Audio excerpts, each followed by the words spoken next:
Pickaxe. Hello and welcome to Ye Old Movie Podcast, aka YOMP.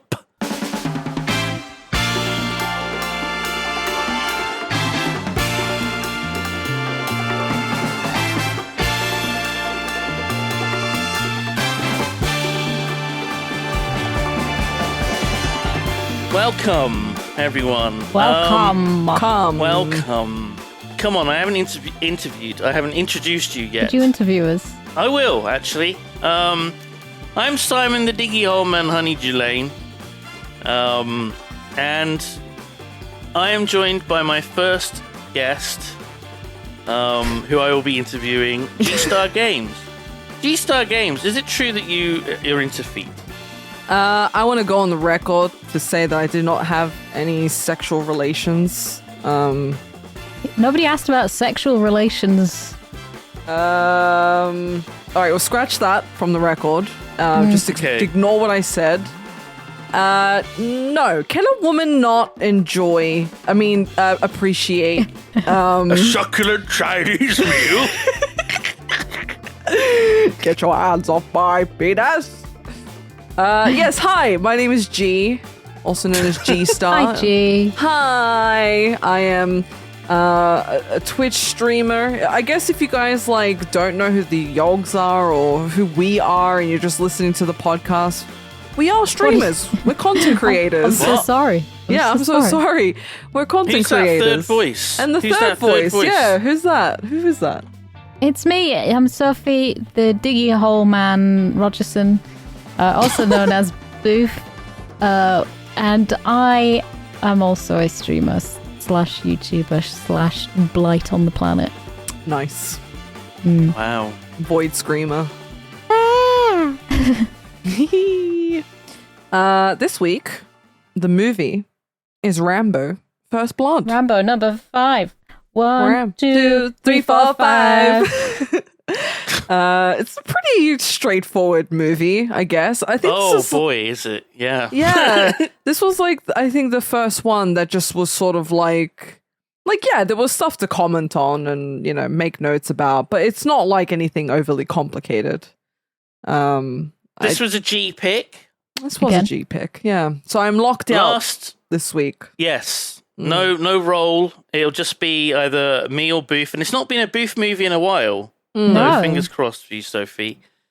Last week we discussed Tropic Thunder, which was G's pick as well, and this week it's the serious kind of version of that sort of action movie. Yeah, G just Rambo really likes the Vietnam War and all things that all the movies that come from that. You know what's ironic? In the lead up to, and maybe, I don't know if this had any sort of influence, but in the lead up to me putting Tropic Thunder, and I'd put, obviously, Rambo First Blood on my list a few weeks before, but I've been playing Mafia 3, which is the main protagonist is a Vietnam War veteran who comes home, and it's just there's a lot of Vietnam War themes. It's going on in your head. It's one of those things that happens to coincide with a lot of stuff. My thing with the prostitutes, just everything. Yeah, it's all encompassing for you. Yeah. I do like war stuff though. I know Simon calls me a freaking warmonger, but I do like watching, Band of Brothers and the Pacific and All Quiet on the Western Front. 1918 is a fantastic movie. When done well, they can be amazing. Especially if they're respected. What is it about seeing all these men getting killed that you enjoy so much? It's not me enjoying watching men getting killed.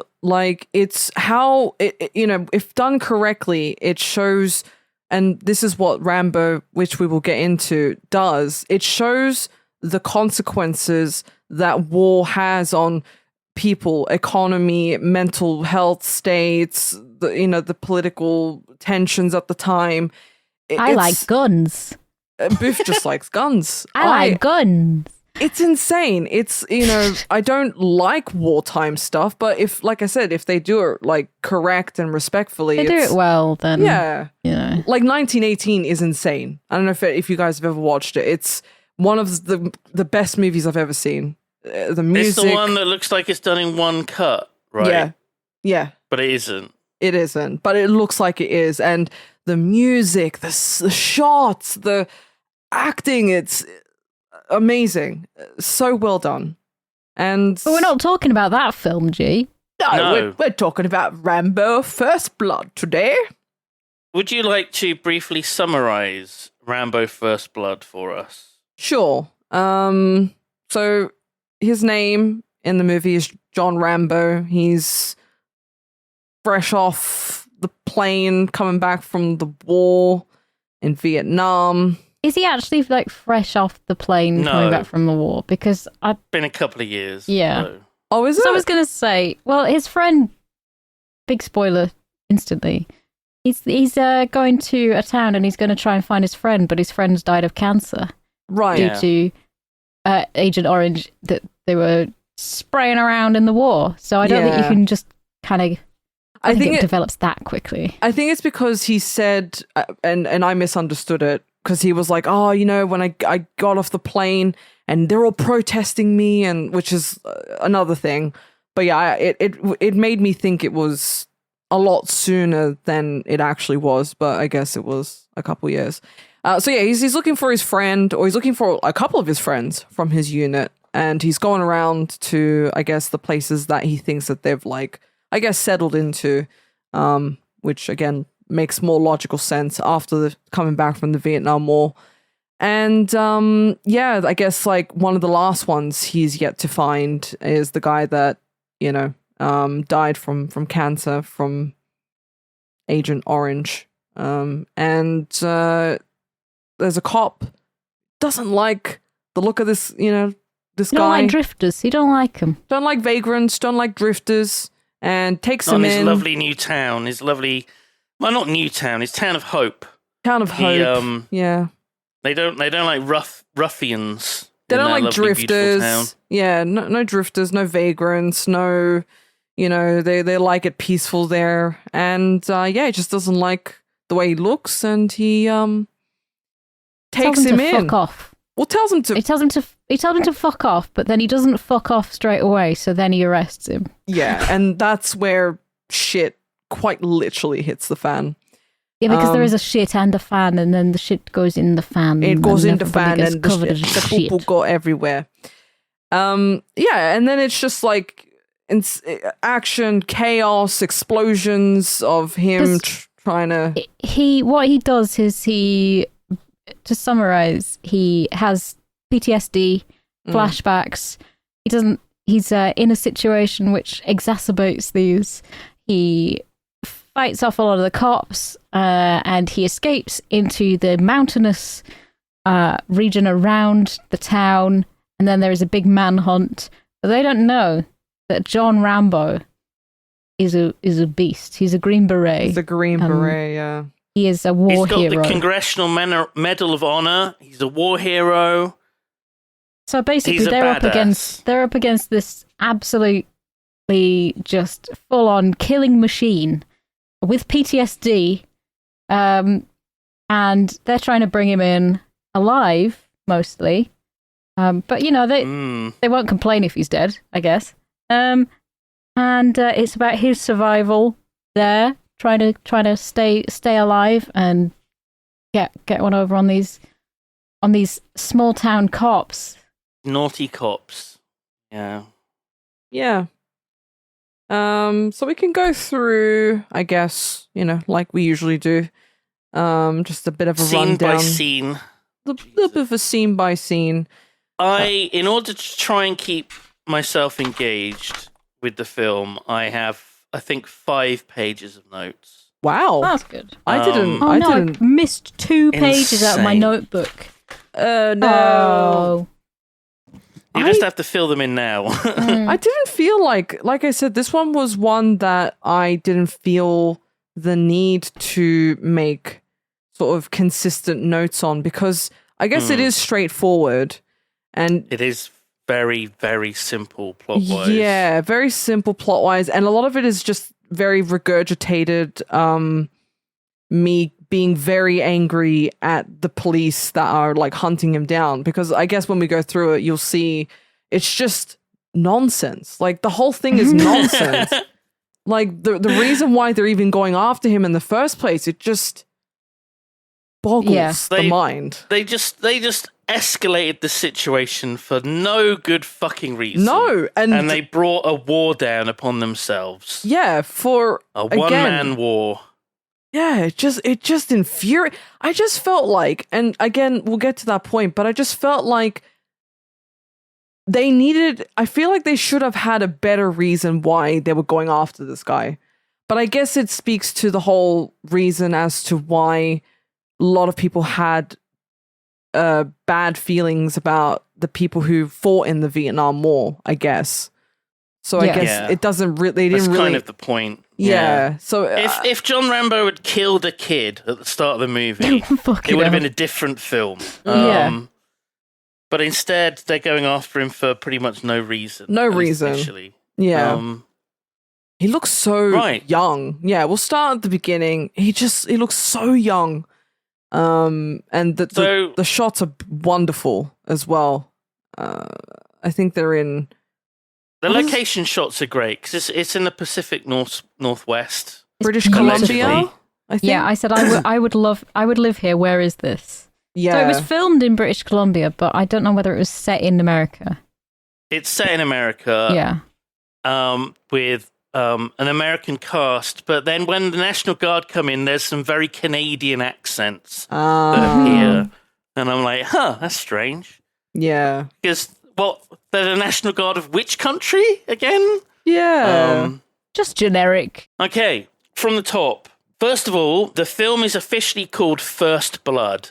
Mm-hmm. It's not called Rambo First Blood. Oh. But it's known as Rambo First Blood. Colloquially known as Rambo First Blood because it was sort of like the beginning of this series. It launched a whole thing. It was called different things around the world. It doesn't matter. What matters is what the name is when it appears on screen in the opening titles, and it says First Blood. It does, That is officially what it's called. It's based on a book. A famous... Called First Blood. Yeah. Wow. Yeah, who would have thought? But in like Finland, it was called The Warrior. Portugal was called The Hero's Fury and Rambo. French Canada was Rambo the Devastator. So like... It had a lot of different names, trust me. Amazing. Yeah, it's great. I love it. So John Rambo's he's walking along. He looks quite chipper. He's on his way to visit one of his old buddies. A guy, it turns out, is the only surviving member of his unit is who he's going to visit. Everyone else is fucking dead. But this guy, his dear friend Delmar Berry, he's on his way to visit him. And he lives by the lake, and it's beautiful. Oh, gorgeous. And there's like children playing. It's I wrote Heidi comes paradise. barreling out because it's such a fucking scenic, beautiful location. It is. It's wonderful. And he comes up to like a couple of women, and he's like, "Hey, I'm looking for Delmar," and the older lady says, "Delmar's gone," and he's like, "What time will he be back?" He died. Oh. It's like, oh. So he was really like, you could see how sad he was when he learned that. Yeah. So I guess that was Delmar's wife. His family. His family. She reveals that he contracted cancer from that old weird orange stuff. Agent Orange. Spray it around. Yeah. For those of you... Sorry, carry on, G. I was just going to say, for anyone who doesn't know what Agent Orange is, it's like some sort of it's like Fanta, isn't it? Yeah, but like off-brand Fanta. Very deadly. Chemical herbicide. So they were using that to get rid of like the foliage in Vietnam, but I guess being exposed to it could give you a bunch of things like cancer, I think being infertile and all that kind of stuff. So not good. Not good. So he missed Delmar by like a year and a half, I think. I think it's the film is it's like the start of winter because later on we see fucking Christmas trees. Yes. So, Delmar died last summer. Rip. So Rambo's kind of a bit cut up, and he sort of trudges off. He's no longer got like a sort of bounce in his step. He just seems like a bit broken now. I think it's a good time to mention that the version that me and Simon watched it was on Prime, I think. Yeah. Part of it was Studio Canal. So the subtitles are not good. They are some of the most inaccurate subtitles I have ever seen. Dog shit, absolute dog shit. This is the remastered version that was on Amazon. Yeah, that I rented. I rented it too. Yeah, some cringe ones. We can go through. I made a note of some of the worst offending subtitles, but right from the off, like they get Delmar's like name wrong, and all these details are all just slightly off in the subtitles. Just being really fucking lazy with it, like the story in general. They're just kind of like summing it up. They're not writing what was said. They're just kind of summing up the gist of it. That doesn't make sense, though, because I mentioned it to you guys yesterday, but when you have like an anime film, like a Ghibli film, that are very popular and they come to the West and they translate it, the subtitles never, ever match what they're saying. I do understand your point, G, but this is an English film. Yeah, it's in English. Yeah, and I get it. It's in American. Subtitles. I think you'll find. The language is English. Yeah, and so the subtitles are in English. And doesn't make sense. Yeah, it's literally somebody's job to sit there and watch the film and write down what is said and what is heard. It's like, did they give it to someone and go, like, don't like watch it on mute? And then, like, write down what you think is happening and what they're saying, maybe? I wrote down, if I had to write subs and was a cocky fuck, I would rewrite the whole movie too. I was like, I can make this better. Let me just put my own fucking shit in there. It's the abridged. Like, you know, Yu-Gi-Oh! Abridged, Dragon Ball Z abridged. It's the Booth abridged. But yeah, it doesn't make sense why the subtitles were so off for you guys. I don't get it. Amazon is a $1.3 trillion company. Cut them some slack. God. They're trying. Rambo makes his way to Hope, a lovely little town, and we meet the sheriff. The sheriff is, I think he's done for the day, maybe, or he's off on patrol. Not quite sure. But he's walking off, and he's saying hello to everyone. He's like, oh, hi. And they're like, oh, hi, Will. Hi, Sheriff. Have a good day, y'all. All right, see ya. Everyone loves him. The town fucking loves him. Very popular. His name is Teasel. Sheriff Will Teasel. A very strange name. Makes me think of a weasel. Teasel the weasel. I like the word teasel because a teasel is like a thistle. Oh, okay. I did not know that. A teasel is a plant. It's spelled slightly different, but a teasel is they're like a spiky sort of. They're almost like a thistle, but you can see that in the 70s, you used to kind of dry them and use them as decoration as well. I'll show you a picture. Oh, those things. Those things. Fuck. Those are teasels. And I like teasels, and I like the name Teasel for a cat.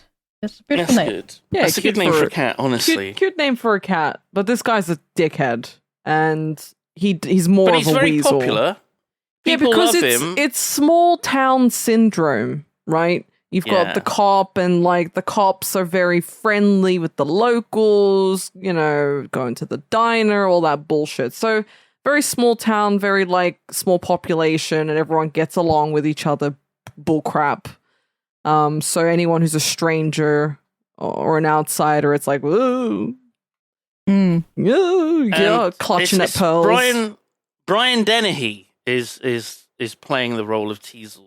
The famous Brian Dennehy. He's been in, I think, almost 200 credits he's got to his name. Damn. He's been in everything.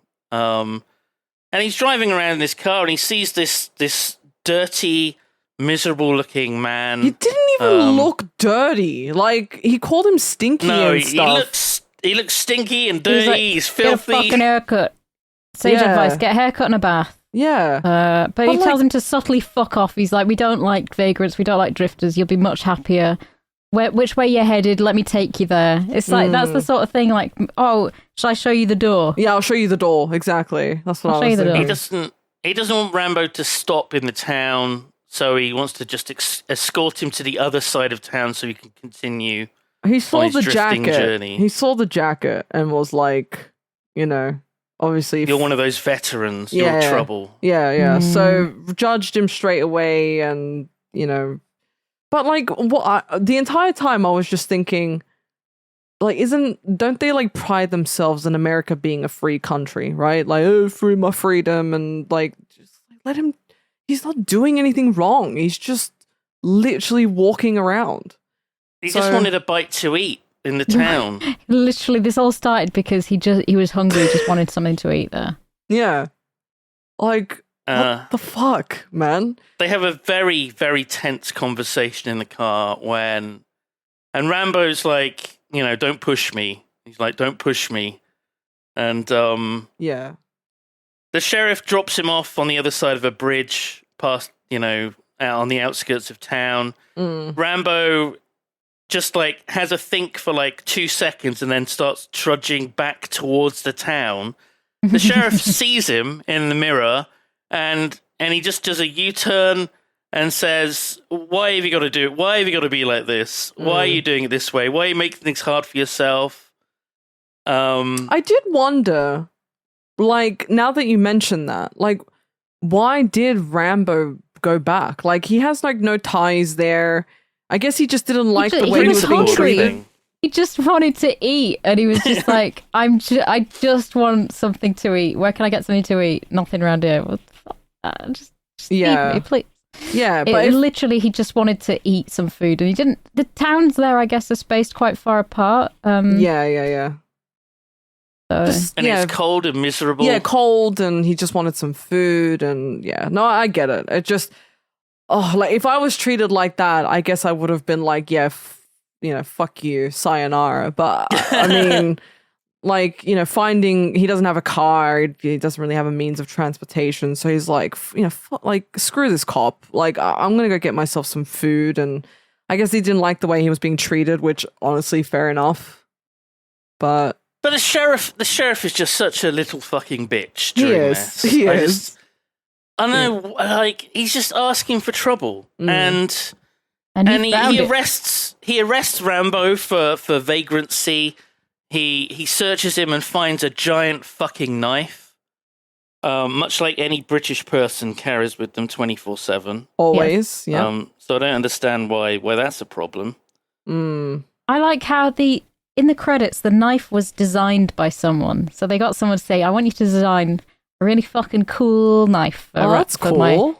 For my lead character, because he's so special that he has his own special knife, and it's going to be quite his own special boy knife. He has a special boy knife, and it's kind of like that's why it's important to him. I think he's got to keep it with him. Yeah, he definitely did, because it's guerrilla warfare, right? That they were trained specifically in. So even just having a knife like that, they're able to. I didn't see one fucking gorilla. No, my Jesus. God, this movie's a 0. Not one gorilla. What a gorilla. So he takes Rambo to the police station where he's processed.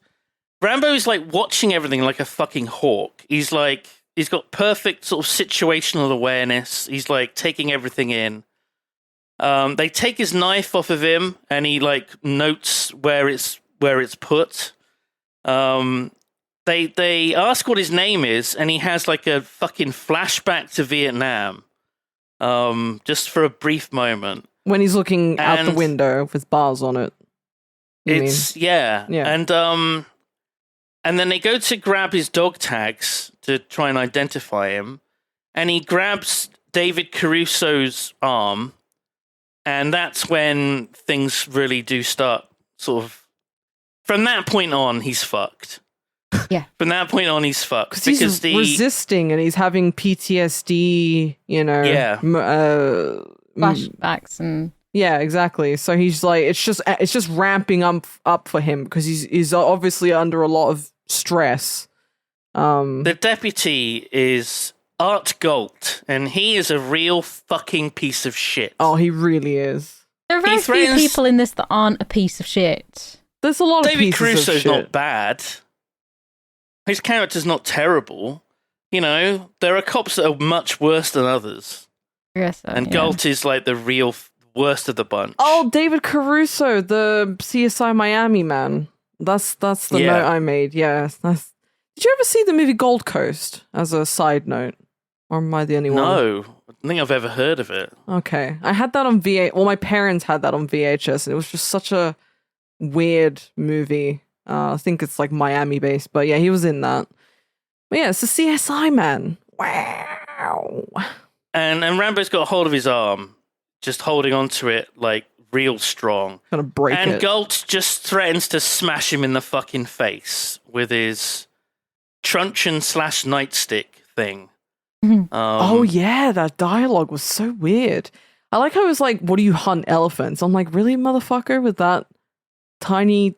I mean, in comparison to an elephant, that's like quite a small knife to go up against an elephant with. And So he just says I think everything. it's hyperbole. Referring to what you're hunting. What do you hunt with a knife like this? Everything. Oh, Man. what a Chad.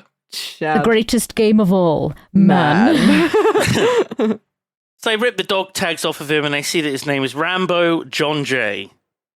So now we know that his name is Rambo. They know. Rambo just refuses to cooperate or speak or anything. The officers are just infuriated by him. They're trying to like take his fingerprints and he's just refusing to do anything. The sheriff is not happy with it, and eventually they have to give him a shower and a shave later on so that he can look good. So he can look good for the judge. Because if the judge sees him looking disgusting, he's not going to be impressed with the cops and think that they're not treating him well, I guess.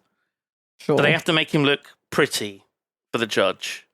They strip him and they see all the fucking scars over his body. And I think it's David Caruso who says, "What the hell's he been into?" And then Galt says, "Who gives a shit?" And he then fucking whacks him in the small of his back with his truncheon. Oh, that must have hurt, man. Jesus. They were gonna hose him down. And I was like, they were saying clean him up, and I was like, let him take his jeans off first. But they didn't need to take his jeans off to smack him in the back. No, he was just being a dick. A massive just a dick. And Galt's like cackling as they're hosing him down, and he's making little sort of stupid comments. How painful do you think that is? Real piece of shit. Yeah. How painful. Being smacked in the back. No, the hosing down, because obviously that's meant to like put out fires, I imagine. I don't know why they had very, high very pressure. strong pressure. Yeah. And it's ice cold. You know, it wouldn't be nice. I do love, there was like a line in the movie, I think his Rambo's commanding officer was like, he was trained to not feel pain. And I'm like, well, he kind of like screams a lot. He kind of yells. He kind of yells a lot. I'm not saying he's not allowed to, but don't make it out to be like he doesn't feel pain. I guess he meant ignore pain, as in like, if you get hurt, just keep moving. But I found that line a little funny. So the big thing that happens is they go to shave him, and Galt, just to be like even more sadistic, says, dry shave him, don't use any foam, because Rambo's playing up because he doesn't like this fucking razor sharp razor going towards his face. Yeah. And he gets a flashback to a fucking like Viet Cong officer slashing his chest with a knife. Yeah. And everything goes to fucking shit. Rambo just beats the shit out of everyone. Fucking judo kicks them, chokes them out, maybe breaks an arm or two. Just goes ape shit. Honestly, Amazing. like, fair play. They deserve it. He can take on an entire fucking police department. He's a one-man army. But, you know, they don't realize what they're dealing with yet. At this point, they don't realize that how cool he is. Well, yeah, you know, it's Mr. John Rambo. I feel like he'd been pretty patient with them up until that point. You know. Yeah. So yeah. Kudos to him for even having that level of patience. There's someone like shoots a gun up into the air or something when he just kicks him. The guy upstairs hears a gunshot, uses his keycard thing to unlock the door to where the cells are, and Rambo just immediately escapes. So fucking dumb. So dumb. Why is there just one door? Why is there an airlock system? There is a series of fucking stupid things that people do. They're just really fucking thick, especially compared to Rambo, he's really on the ball about everything. He's one step ahead of everyone. He's been trained to think about these things, and everyone else is just bumbling idiot. Literally. He kicks a guy out of a window, which is amazing. So I wrote this down. Oh, what's with the sugar glass? You mean? Yeah. Yeah. So you know where he was when he was getting his fingerprints taken before this. I wrote down it was like trimming a dog's nails because he was pulling around going, no, I don't want it. And then when the guy goes out the window, his colleague is literally just hands behind the head, feet up on the desk, doesn't move until the guy has gone through the window, and then he goes, oh wait, I should do something about this. Oh fuck. Yeah, so I drew a little diagram. I've been drawing diagrams throughout this. I was having a good time. And then Rambo just happens to find a bike. A dirt bike. Wait, no, he doesn't happen to. He, pulled somebody... Within 2 seconds of leaving the police station, he's lucky. Smacked a guy off of a bike and stolen it. Yeah, just immediately. Quite lucky that that somebody was driving around. A dirt bike, yes. I will grant you that. A nice off-roader. Yeah, because it was obviously... Which is lucky. That's something else, because I wrote down that none of the police vehicles are made for the roads. No, right? They're all 70s style sedans. Yeah. And it's from fucking Roger Moore James Bond movie style cars. In an actual mountainous area, you'd think that the police would be like, a 4x4. Just have some jeeps. Yeah. Bucket. No, you make a good point, but we'll get to the scene because it's going to kick off in a moment. But the car that's chasing him, it withstands a lot. Weirdly, it fares well. Yeah, but I do see your point. They should have better vehicles, as if the mountain rangers, right? They've got those kinds of cars to withstand that kind of terrain. But yeah, wild. Also, Rambo's got his knife back, which I think was a scene that was cut. Yeah, because during all the chaos. They made a point of putting it in a locked cupboard, right? Because he was sort of... Yeah, we don't see him get it out of the cupboard. He just suddenly has it. He's holding it and puts it into the back of his pants. Maybe it was cut, which I have a trivia point on that, but yeah. Well, there was an original cut of this, which was 3.5 hours long. Yep. That's the one that G wanted us to watch. I knew. I wrote in my notes that you were going to say something like that. I knew it. I was there was a 3-hour long cut, and I think Stallone said that it made them feel completely ill and sick. Yeah, he thought it was going to end his career, and he wanted to burn everything, all the film. Yeah, he's I wanted to buy it and burn it, and honestly, kudos to getting it down to 93 minutes. So if this is sort of set in around 82, this is 7 years after the Vietnam War ended. So wait, how many years? 7. So quite a few years has gone by. Oh Jesus. Man, yeah, okay, so he's been lost for a while then, it seems like. Sylvester Stallone accidentally broke the nose of Alf Humphreys during the jail escape scene by elbowing him in the face. Oof. Which is why he's seen wearing a Band-Aid throughout the rest of the film. Coincidentally, this is what Rambo does to a policeman in the novel during the exact same scene. He was just playing by the book. Nice. I like that. I like that. Nice. Oh, okay. So Rambo's off on his new motorbike. The sheriff himself, Teasel, is in pursuit in his shitty police car. Rambo does a wheelie for no reason at all. He's just cool. But it looks really cool. Yeah, he's so cool. It makes him look really cool. They're just trying to tell you that he can do anything. Yeah. He's such a badass. And yeah, does a great job. I put in my notes at this point, it's been a while since I've watched this movie, and holy shit, everything has happened so quickly. We're not even 20 minutes in. And everything is fucking just kicked off. So there's a chase. The cop is chasing Rambo along the highway, then along some dirt roads. And Rambo then sort of finally decides to go actually like off-road. There's some really nice stunts of the car like getting some air as he goes over like some humps, splashes through a Ford. He smashes through a gate at one point, which is really cool. I like that when he smashes straight through the gate.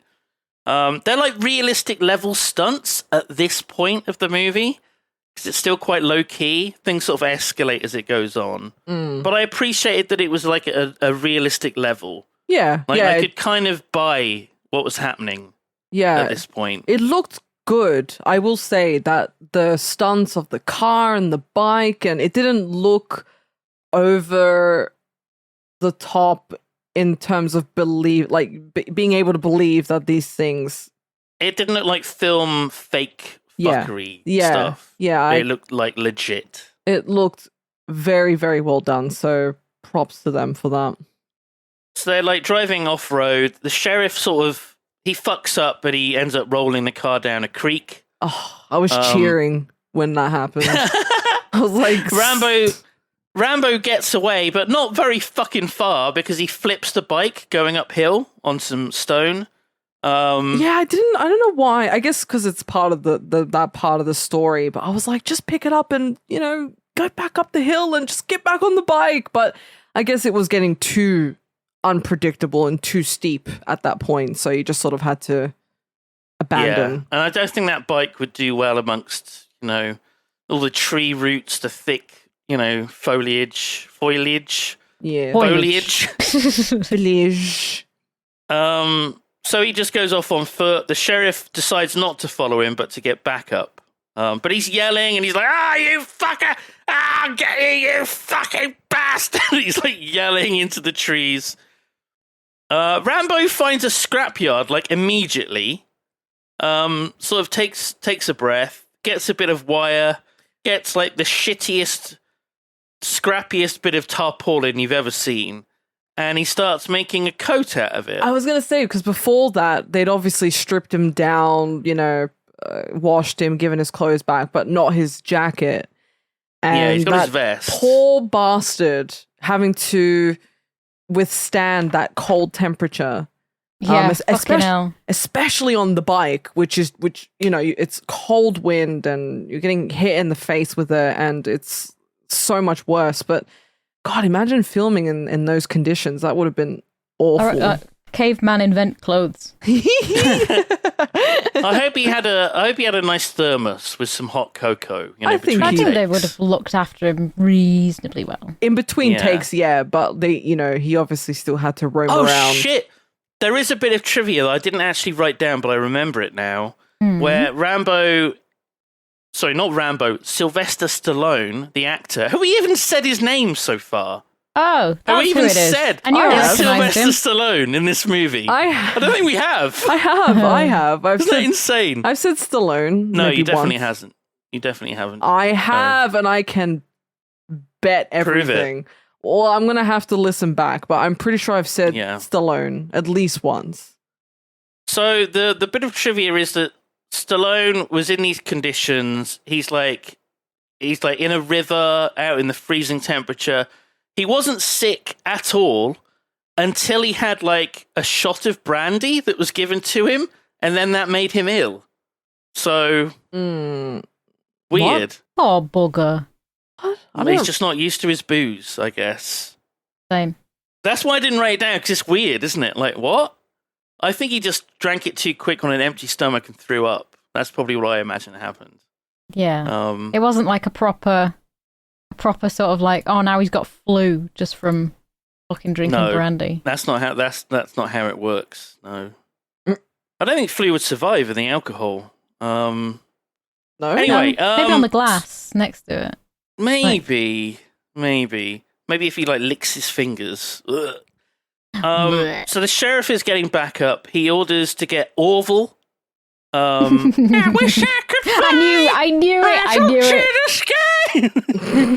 it. But I can't. So, Orville is the dog handler who has Dobermans. Hooch. One of which Thunder. is called Maggie. Yeah, Hooch, Thunder, and Maggie, and I love them. And I wrote down, is the plural of Dobermen, or Dobermans? it's Dober's man.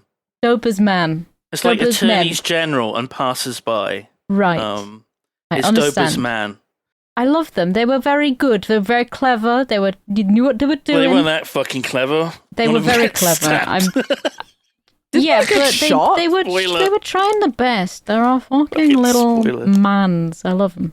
Did they get shot? The sheriff or stabbed? also stabbed. But there was like gunshots going off though. He did both. He shot 2 of the dogs and then he stabbed another one. Oh. Damn. Comprende. Because I was upset. I was like paying attention at this point. There you go, yeah. No animals were harmed. Maybe some rats were harmed. I'm not sure. Oh my god, yeah. Rats. So the sheriff orders the deputies to commandeer a helicopter from the local lumberjacks. And that's quite important. We know there's going to be a helicopter as well as these dogs tracking Rambo. So Rambo he's made himself like a poncho, basically, out of this tarp. And he looks great. He's climbing up a waterfall that I'm sure the location scouts saw, and they were like, "Oh my god, this is amazing! We got to have this in the film." It's beautiful. And he's it is crawling up it, and it looks fantastic. And the dogs are already here, and they're in hot pursuit. That happened very quickly. No fucking around in this movie. The cops are making these really like inappropriate jokes about hunting Rambo down, stuffing him, taxidermying him, mounting him on a wall, or turning him into a bear rug. America, but yes, continue. Insane shit. They're like joking about. They really fucking hate this man. Yeah, for asking for a sandwich. Yeah, he's done nothing wrong, and again, like well, he did beat the shit out of a bunch of them and escape. Yeah, but it's like you're beating on this man. You're verbally abusing him. You're mentally abusing him. Beating off this man. I said beating on this man, and they put him through a lot, and he's fighting back. So yeah, they deserve it. At every turn, they deserve what he is doing to them. G-Star Game says a cab. They are awful to him, and he literally did nothing wrong. But up until the point which we will get to where he does his monologue, I'd realized that he hadn't spoken a lot. He doesn't have a lot of lines in this film. There was a little conversation in the car with the sheriff. But he doesn't. Apart from that was it. That's everything that Rambo has said. Yeah, then the dialogue between him and who, but he doesn't have a lot of lines, and it only occurred to me right until the very end, which again, that last scene, I love it. It is powerful, and he acted so well in that scene. So we're not there yet, though, are we? We're not, but I just want to give props to the man. Rambo, he must be at least an hour ahead of the cops, and yet already the dogs are like on his trail, and he can hear them barking nearby. I guess they're trained to hunt. So I guess they have so many legs. I guess Rambo's been fucking around, making clothing and stuff, trying to survive. Yeah, what a so dickhead. I wrote down like a while into this film that it's very much like a video game as it is, because he's like, I said, this whole thing is like a video game, gradually getting better gear as he levels, doing quests like collect some boar meat, steal truck, craft a shirt. So basically, it's like the forest. Game? Yeah, he's playing the forest, and he's just kind of leveling up. He's got to craft his own stuff, and he gets a better gun because he finds one. And yeah, it's great. We've already answered that question. Yeah. Oh, yeah. And there's another point where he like takes stuff through obviously crafty means because he's just crafty like that, and he's trained. He's a crafty little man. He's a crafty man. But yes, go on. The police are hot on his trail, and this is they're talking to each other, and this is when I get like the first real bad subtitle difference from the actual like audio in the movie. Absolutely fantastic. And the cops, one of the cops says he went through us like we weren't even there, but the subtitle says he beat us up. Yeah. Which is quite different, isn't it? That's quite different. Quite fucking different. Do you think that the guy that was doing the subtitles, which didn't speak English? No, he was listening to it and writing it down, but he didn't have a chance to pause it or rewind it. He was just writing things down as they were happening.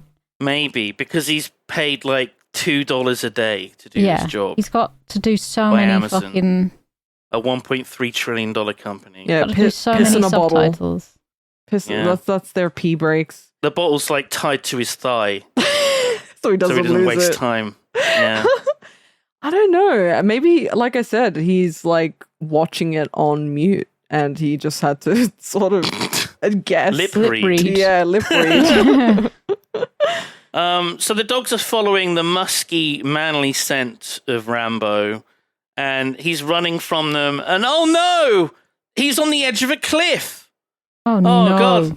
And then the camera does a tilt, which is like a vertical pan, and it goes down, down, down, down. It's a very, very high cliff. He's very high up. I couldn't believe just how many seconds it took for the camera to pan all the way down to like the tiny little creek at the bottom. So yeah, that's out of the question. He's not jumping off that. No way. So he turns around. But the police are like right there. He can see them. So, fuck. So he tries to carefully climb down the side of this massive cliff. And this is when the fucking helicopter arrives on the scene. And in the helicopter is the biggest asshole cop of them all, Art. Couldn't have happened to a fucking worse man. No, what's the saying? Couldn't have happened to a worse man. Yeah. He was just awful. And he's like half hanging out of the chopper, and he's really gunning for Rambo at this point. And he's got his rifle. He's even having a go at the pilot too. He's so rude. The pilot was like, "Oh well, I'm sorry, but there's thermal vents, and it's very hard to control." And so he threatens him. He says, "I'm going to shoot you if you don't." And it's like, yeah, that's really going to help the fucking thermodynamics of this whole fucking thing, isn't it? God, just shoot the pilot. Fucking threatening to kill the fucking pilot. Just insane guy. Honestly, skill issue, if anything, because, you know, the chopper wasn't moving that much. He could have easily have made the shots. He was just a noob. He's pinging at Rambo. Rambo's like hanging on to the edge of like a little crevice thing, like with one hand. He's just dangling there. And Galt is just ready for like the killing shot.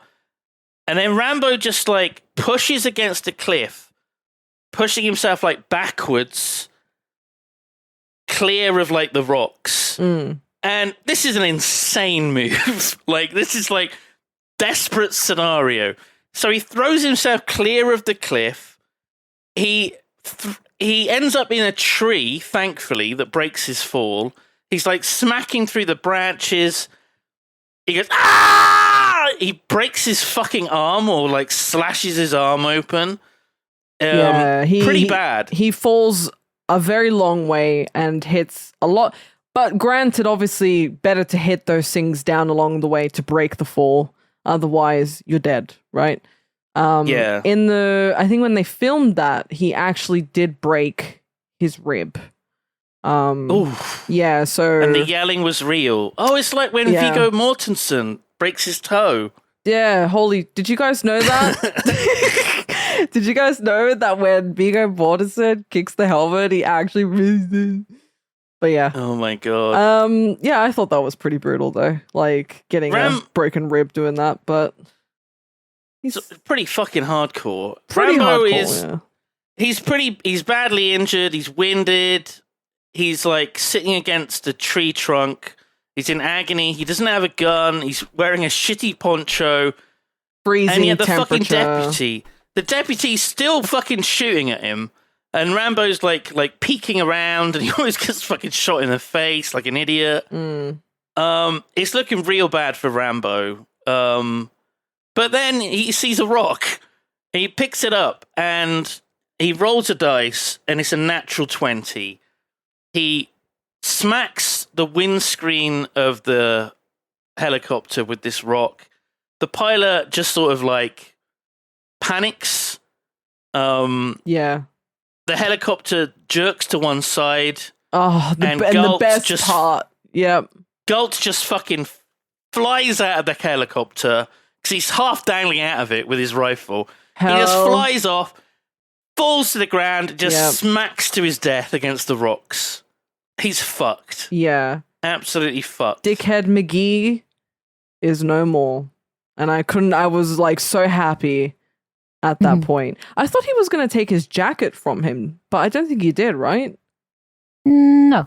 Yeah. No, he doesn't. He doesn't want to. And radio, maybe? He does take the radio because there was a point where he had the radio or he was using it or something. And I was like, how the fuck did he get this radio? And then I think they explained that he'd like taken it from a lot of moments where it's like, how the fuck did he get that? Yeah. How the fuck did he get that? Yeah. We see him fucking around with something on Galt, like he's removing something, but we don't see what it is. Oh, when he... Yeah. So I thought he was initially doing that to take his jacket. I was like, oh yeah, smart. Take his jacket because, it's freezing. But then he doesn't. And I'm like, okay. And then I guess he takes a gun and the radio. And I'm like, okay, I guess. Continue. So Rambo goes off and hides and sews his wound shut with something. Not quite sure where he...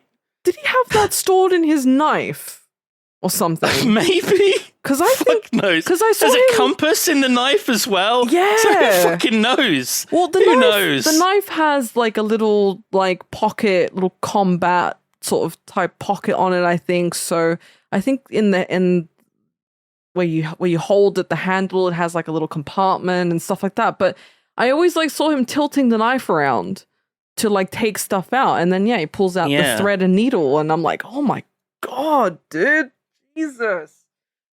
So Rambo he's fixed his arm now, and he sort of approaches the police with his hands in the air, saying, "I didn't mean anyone to die. I didn't do it. It was an accident. I don't want anyone else to die." And that's my Sylvester Stallone impression. You feel free to applaud.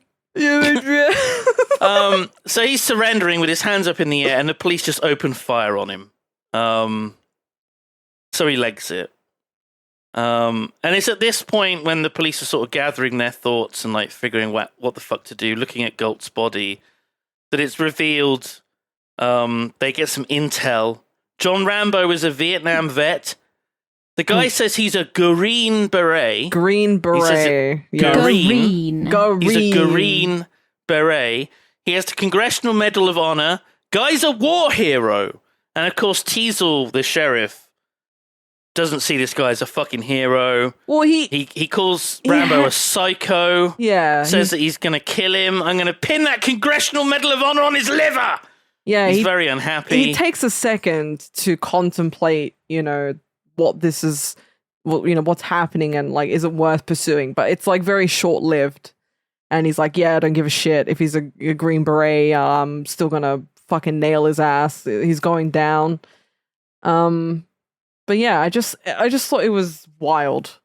Insane mentality from everyone involved, bringing in the National Guard, all the cops in town, like a full-fledged manhunt for this guy because it's just been like blown out of proportion.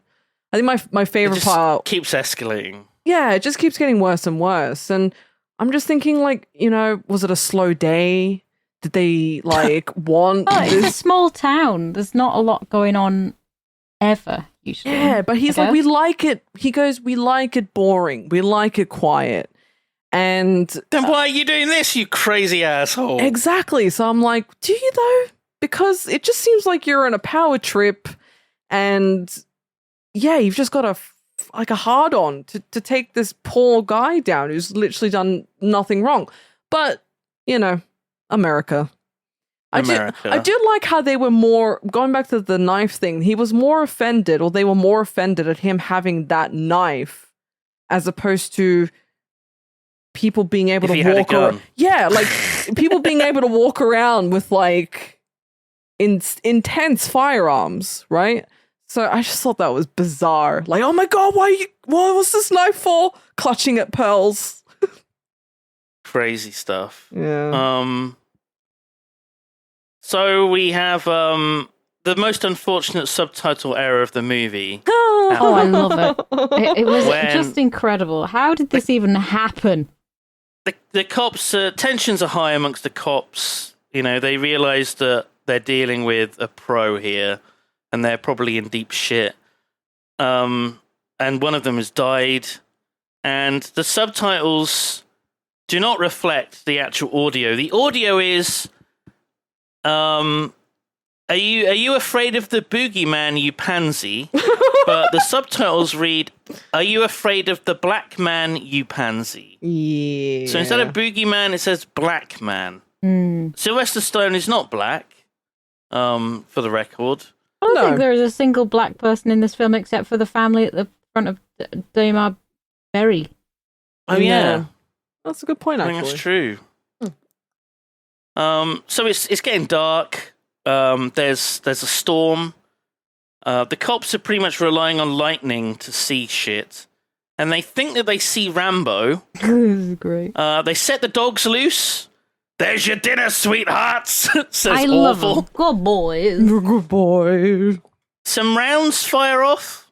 There's the dog's whimper. Orville goes down. He's not dead, but he's been shot in, I think, the leg. All the other cops open fire, realizing eventually that they're shooting at a scarecrow of Rambo. Now they know that he is in possession of a gun, which he's presumably taken from Galt's body. Yeah. Yes. Orville sends Maggie off to get Rambo because they know he's nearby shooting at them, and he thinks Maggie will find him.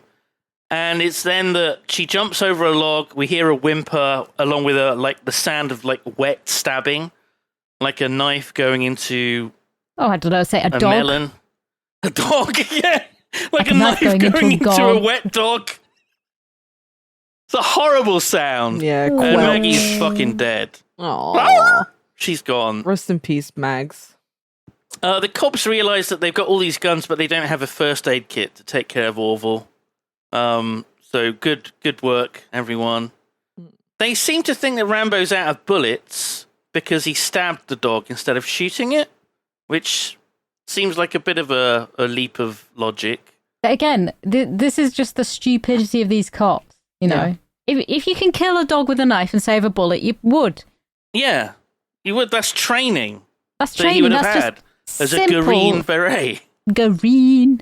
There's a lot simple shit. There's a lot of stupidity in and around the actions of the people in the police force, and it's really prevalent when they're talking about the guys who come in with bazookas, and one of them is like, I only do this part-time or something. Yeah. I didn't sign up for this. There's another one that works in a drugstore. In the future. That's miles in the future. Relax. I'm making a point to show that the cops are bumbling morons. But yes. A good way to show how the cops are bumbling morons is that they act like they're in a fucking horror movie.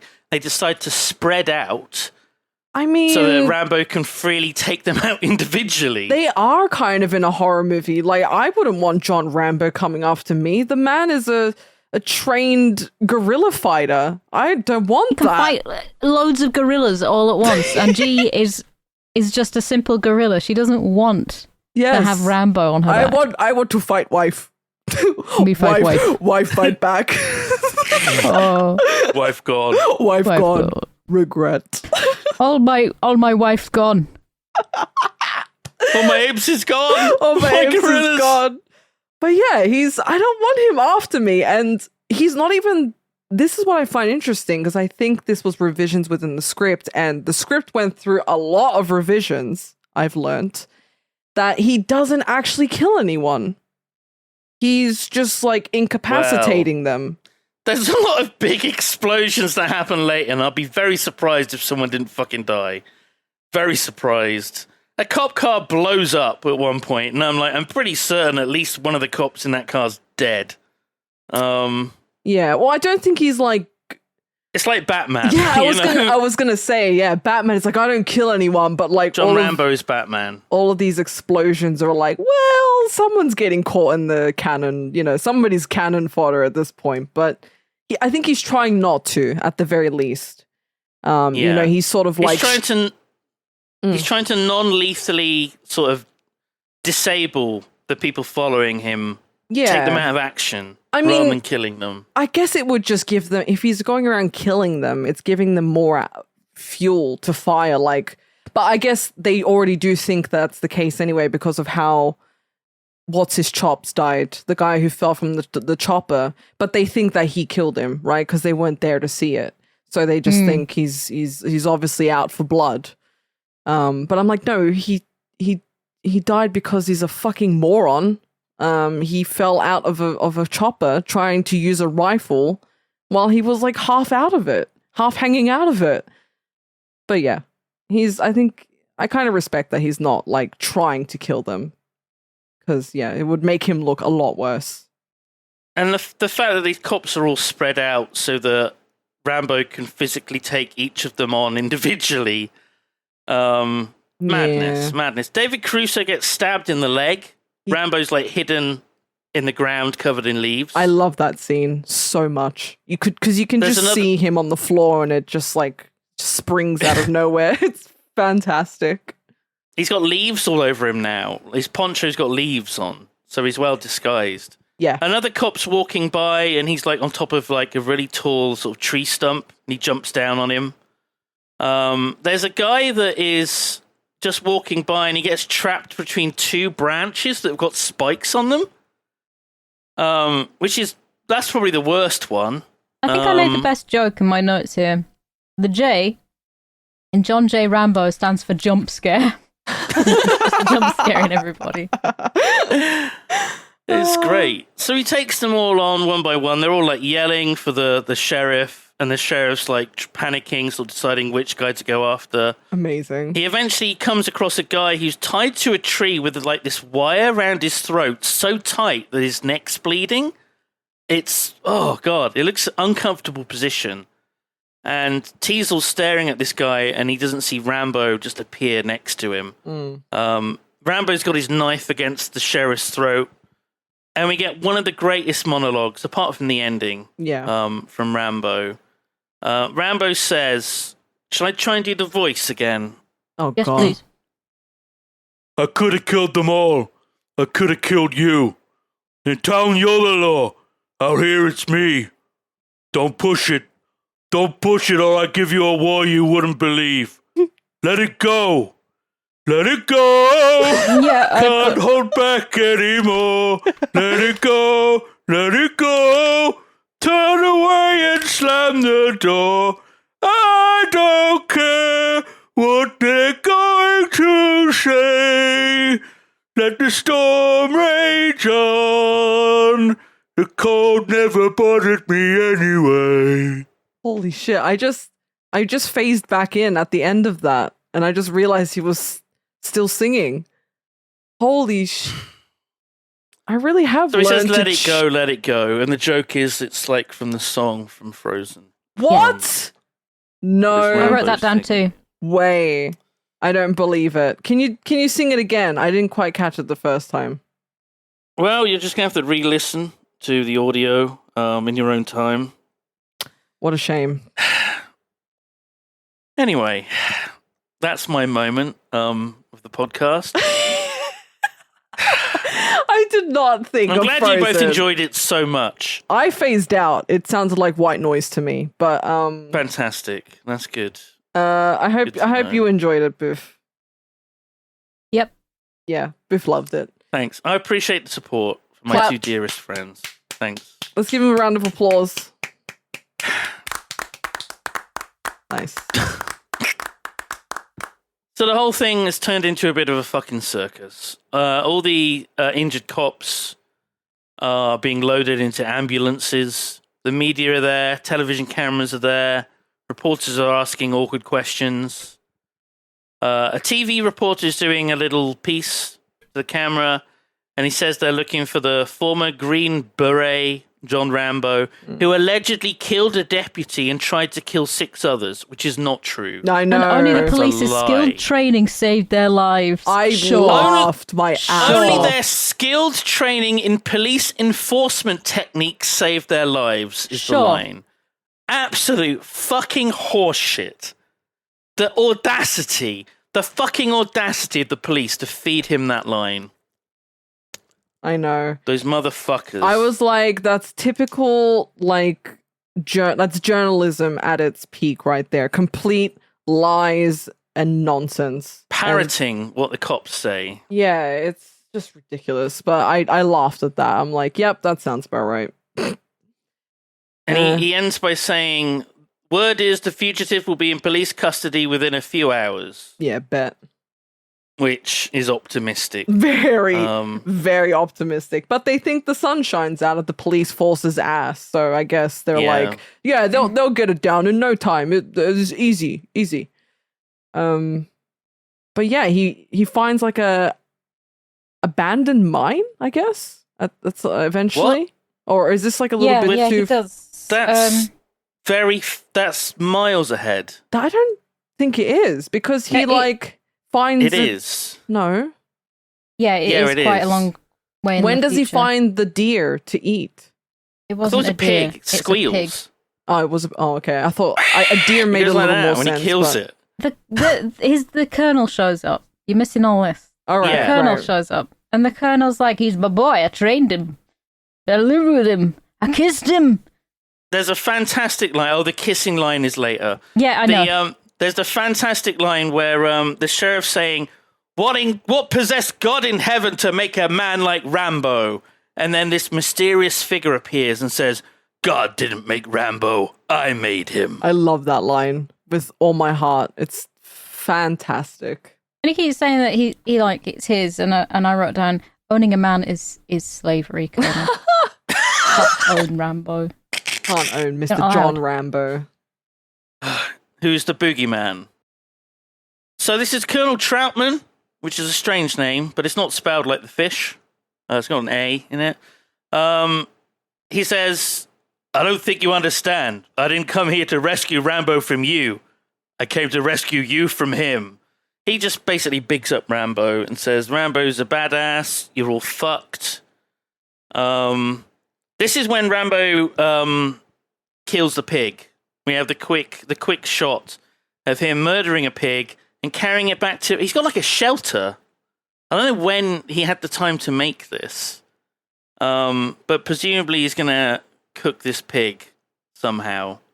So the colonel suggests the cops just leave it. Just hold off, pull back, let Rambo go about his business, and sooner or later they'll pick him up in Seattle washing cars.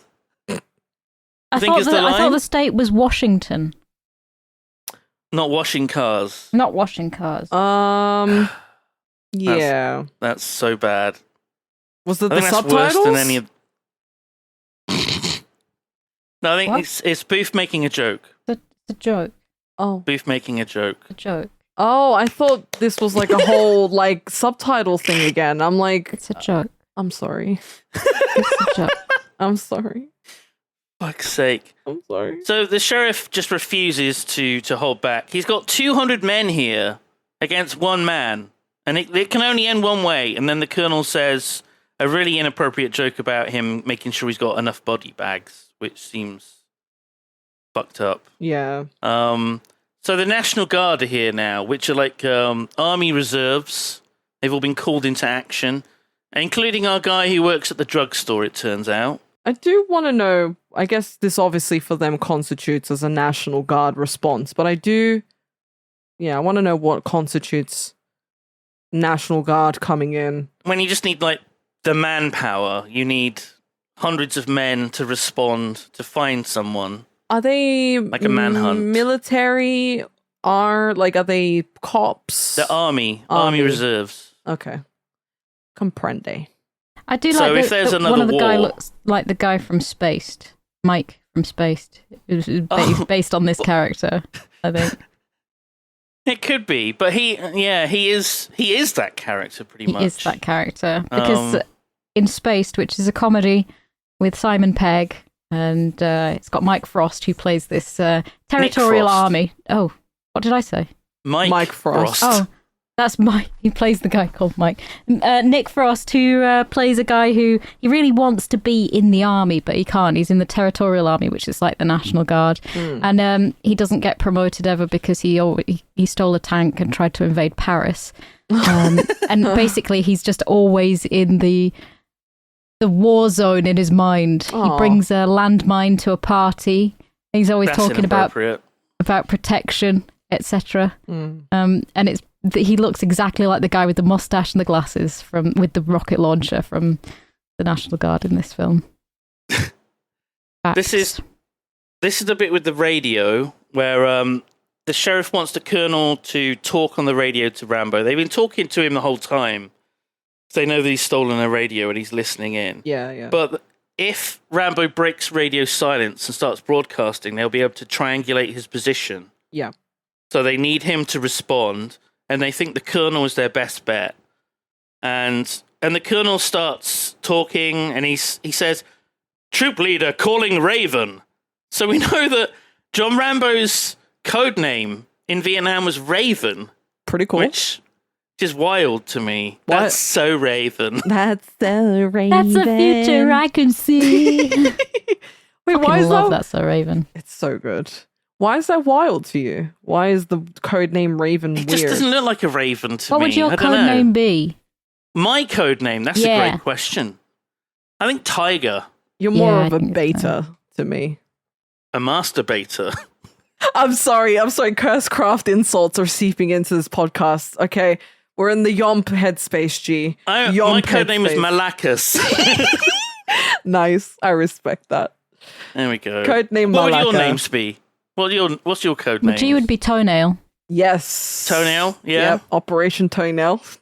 Saving Private Toenail. Or Shrimp. I'll call you Shrimp. No, call me Boomerang. Boomerang. That's actually pretty cool. Yeah. And you, Boof? Twiglet. Yeah, Twiglet. Yeah, I like it. Oh, God. Wonderful. Twiglet. I'm sorry. I love it. It's better than Garbo. It just jumped into my brain. It's cute. It's so cute, isn't it? Yeah, it's really cute. You are like a little Twiglet. You're little. He's so He's small. very small. For anyone who doesn't know, Boof is small. Under 5 foot. Yes. I am. And I'm also coated in Marmite. Yeah, at all times. Some people love it, some people hate it. Oh, Marmite. Yeah. I do smell incredibly fucking yeasty. Oh, Jesus Christ. Gee, you've had both Vegemite and Marmite, right? Because Sadly, you're yeah. a dual citizen. Are they similar? Are they the same? I'm not a Vegemite / Marmite enjoyer. Some Australians might want to take away my here we go. Australian license for that, but She does prefer Tim Tams to penguins, though. Yeah, well, anyone who knows or has had a Tim Tam will know and agree that they are better than penguins. I'm sorry, that's just a fact. Okay. The chocolate's all fucked because it has to be so that it doesn't melt in Australia. It's not. So it's not. It's delicious, and I won't have shit here. I do like cherry ripes though; they're really good. Oh, cherry ripe! And yeah, G is one of the things that I know most about G is I mean, that's so good though, right? It's like a bounty, but it's cherry flavored in the middle. Yeah. Still got the coconut, but and it's cherry. You can get like dark chocolate as well, and it's so good. Yes. So Rambo. Yes. Raven. The colonel he starts reciting the names of everyone in the unit, including Barry, and he's like, "Talk to me, Johnny." Rambo breaks the radio silence. He fucks up there. Yeah. He breaks the news to the colonel that everyone's dead, including Barry. The colonel's like, no, Barry's still alive. And Rambo's like, no, sir, he was already dead. He was already dying of cancer. It already gotten him, and he didn't realize it. And the colonel's like, oh, sorry, I didn't realize. They got me pushing pencils back in. It's like, he just starts rambling. It's like, oh, for fuck's sake. So the colonel's trying to convince Rambo to come back. But Rambo knows that it's fucked. They pushed him, they provoked him, and he says, they drew first blood, not me. And he says the line. He said the thing. He says first blood. That's the name of the movie. That's the name of the movie. Now the subtitles for me, instead of him saying they drew first blood, the subtitles say they shot first. It kind of takes the whole thing out there, doesn't it? It's like ridiculous. So maybe the movie should have been called Shot First. Shot First. I mean, not a bad title, but definitely not Shot for First. Rambo. It's kind of a porn title. Yeah. Oh my god. But you should always let a hungry bloke have some tea. You know, that's the moral of the story. Imagine if the sheriff was like, "Hey, tell you what, kid, thanks for your service. I'll shout you. I'll take you exactly to the diner. Pancakes are on me. Whatever you want, and then I'll escort you out of town. You can be on your way. No problem. We don't have any trouble here in town. We're welcoming to people, but if you just move on once you've had your pancakes, everything will be fine." That would have gone down better, but he didn't do that. There is some hidden context. There is some hidden context to this. Mm-hmm. Apparently, it was meant to be that he was a vet from the Korean War. Oh, the officer. Yeah, I read that. Yeah. So, yeah. I don't know why that's relevant in any fucking way, but yeah, I don't remember why that was. Yeah, I don't get that because it was cut because it was so fucking stupid. It was a dumb idea. I don't know. Yeah, because he doesn't seem to like Rambo in any capacity. Because if he did the Korean War, then he would have maybe had some ounce. I think Korean War vets looked down on Vietnam vets and thought they were all crazy druggies, such. Right. Gotcha. All long-haired, dirty, disgusting, all messed up from PTSD.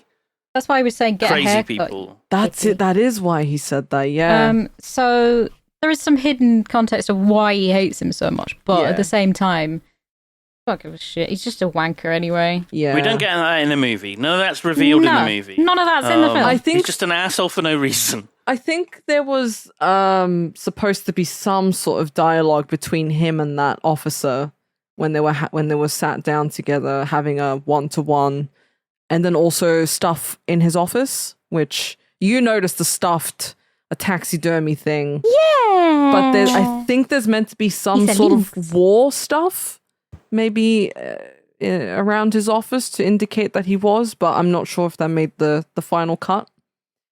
But yeah. Yeah, probably on the cutting room floor. Probably, considering it was 3 hours.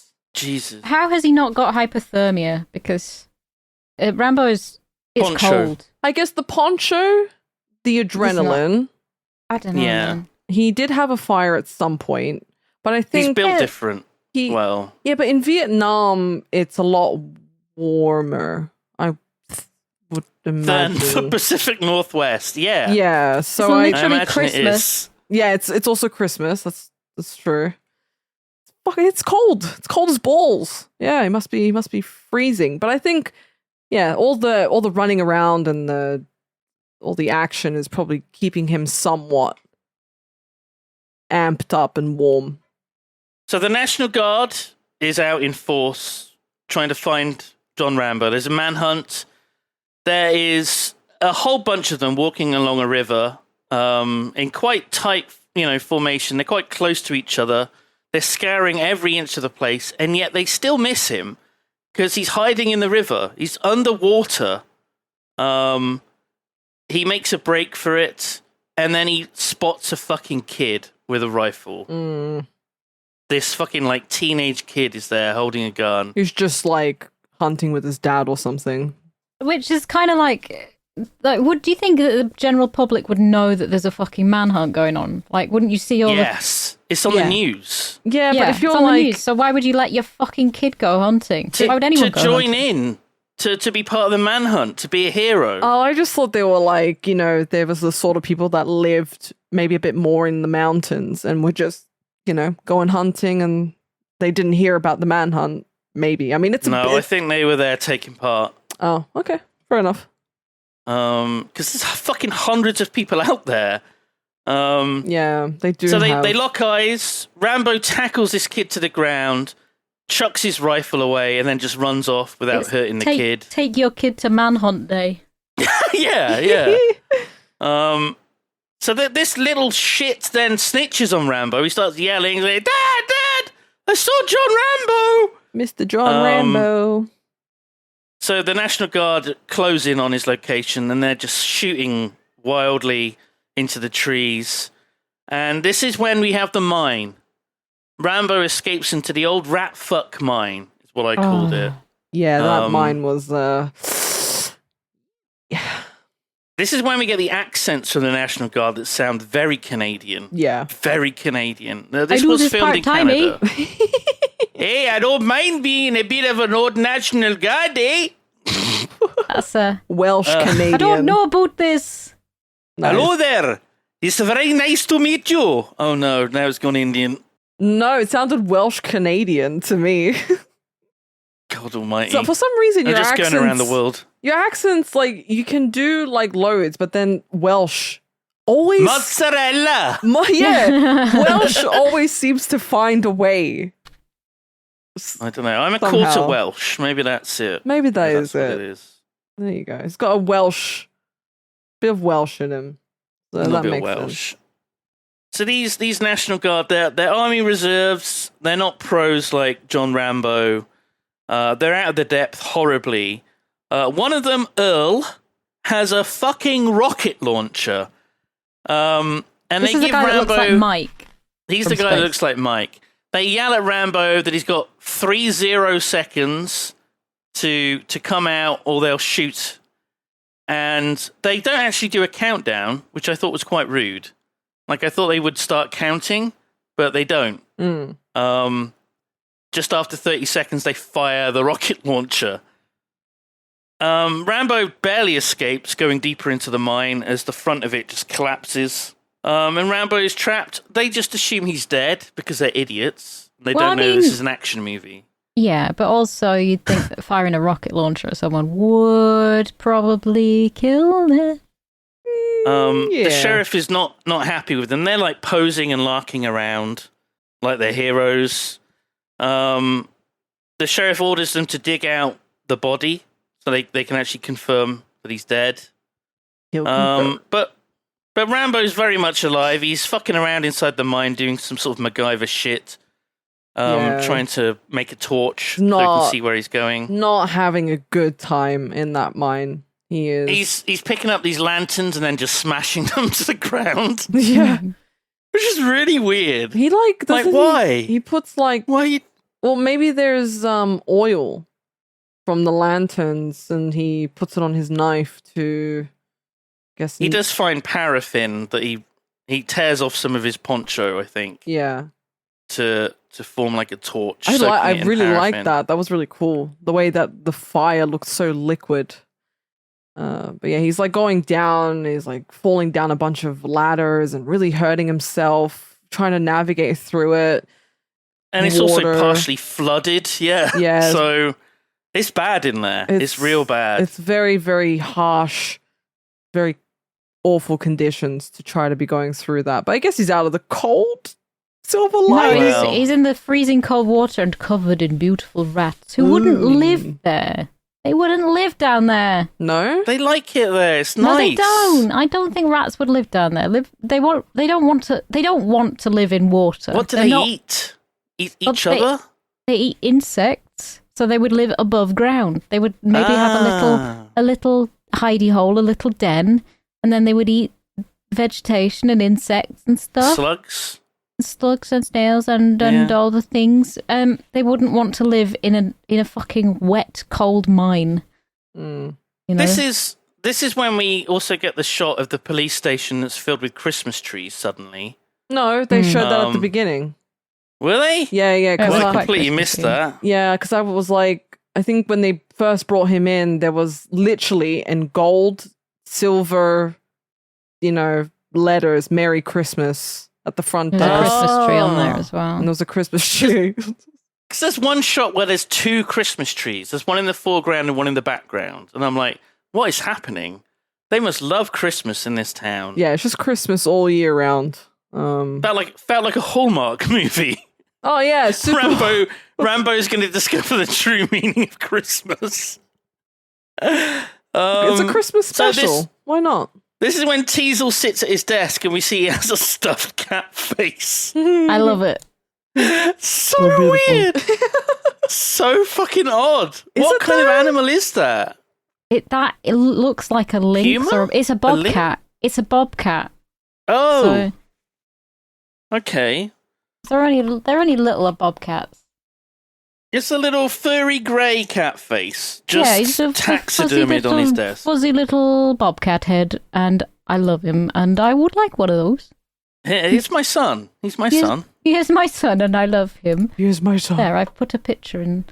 Her name's Josie, the picture that I put in there. Oh, Josie. Oh! That's the actual cat that was killed for that scene. Yeah. Oh, don't say that. Bobcats are lovely. Face. Oh my god. Don't show me cats. They're my weakness. I can't, I melt. So Rambo's fucking around in this mine. He's got his flaming torch. He's wading through all this water because it's flooded. Probably got tetanus And in there at some point. This is when he sees all the rats. And rats and water is very dangerous because you can get Weil's disease. Really? Oh my god. So hopefully he's going to have a full course of antibiotics after this adventure. Yeah. I'm sure he will. I'm sure they will give him the greatest care after this. Yeah. I'm sure of it. Yeah. American healthcare system with someone who's a quote-unquote vagrant. I'm sure they will love him. I'm sure he can afford it. Meanwhile, the Colonel is having a lovely drinky poos in a quite nice looking restaurant. Yeah, very cozy. It's got all these nice cozy. Yeah, it's cozy atmosphere. It's got lights. It's quite popular. A lot of people are there. They're having a whale of a time. And the sheriff does this thing that men will sometimes do to each other, where he walks up to a guy that's sitting down, stands really close to him, so his crotch is at eye level. It's like a passive-aggressive, completely not gay thing to like assert dominance over another man. And men do this sometimes. They just stand real close with their cock just right next to a guy's face. And again, it's not gay. Nothing gay about this. So the conversation that the Colonel and this sheriff have in a bit, where he says, everything was a bit confusing in, what did you figure out? Are you going to wrap your arms around him and give him a big sloppy kiss? Yeah. Like, it's not gay. It's not gay. There's some very sort of like bi-curious undertones going on in there. It was very confusing. Well, what did you figure out there? What did you figure out? Well, it was confusing times. I'm going to wrap my arms around him and give him a big kiss. Big sloppy kiss. He does. The sheriff does literally say the words, would you give Rambo a big, wet, sloppy kiss? Or kill him? Both very gay things. Very fucking weird. The Colonel refuses to answer that, by the way. He doesn't want to, like, show his hand. He's being quite coy. Really weird scene. Really weird. The standing with his crotch next to his face and then that dialogue. So weird. I honestly, didn't get what you guys are, referring to. I just thought it was a very fairly standard, normal conversation. So yeah, nothing weird about that at all. I don't think there was, but I just was like, yeah, give him a big old kiss. They stripped him down and they hosed him and they saw his cock and balls and they ass. got a big wet hose that spurted its big load. Yeah, exactly. All over John Rambo's naked body. Mr. John Rambo. I even made a note. I put Rambo booty, when they were hosing him. So I think this is just normal guy stuff, right? Just guy stuff. Normal guy stuff. Rambo manages to climb out of the mine, and he just immediately spots a whole bunch of National Guard walking by. And there's like a whole convoy of trucks, and he just leaps onto the back of one of the trucks, jumps into the cab, takes the guy hostage. He asked the driver, what kind of weapons have you got in the back? And I think he says M60, which is like the big submachine gun thing. But the subtitles say M16, which is a different weapon. If we've learned anything about the subtitles, is that you do not trust what the subtitles are saying. But also, it could be a Canadian actor that has like a strong accent. You couldn't really tell. Maybe. Yeah. I mean, I don't really know the difference. I think M60 is the big fuck-off one that he clearly has. Yeah. That he uses only one hand to operate because he's such a Chad. He's cool. Yeah, exactly. So now that he's done this, and he kicks the guy out of the truck, and he's driving his little truck now, Rambo, with his big gun. The cops now know, because the guy's picked up immediately, because there's just a convoy, there's another truck directly behind. The cops now know that Rambo is alive, and he's got a truck loaded with weapons, and immediately there's a cop car chasing it. The cop car drives into the truck a few times. It drives alongside, and they immediately open fire trying to kill him. So there definitely is kill on sight now with Rambo. There's some top stunt driving here, though. It's really, really good. They're slamming into the back and the front, and then Rambo manages to like push it off to the side, and it just drives into a parked car that's inexplicably just parked in the middle of nowhere. And there's a massive explosion. Massive explosion. It's huge. Like, now it's getting unrealistic, because that would not happen, right? Yeah. It would just smack into the back of it, and an alarm would go off. Meep, meep, and that would be it. So now Rambo's driving along. He reaches a bridge with a roadblock. What if it was a Tesla? If you drove into a Tesla? Then it would catch fire, 100%. And everyone inside would burn to death because he couldn't get the doors open. Quite sad. So he gets the roadblock with all the cops there, and the truck very, very easily just drives over the cop cars. Yeah.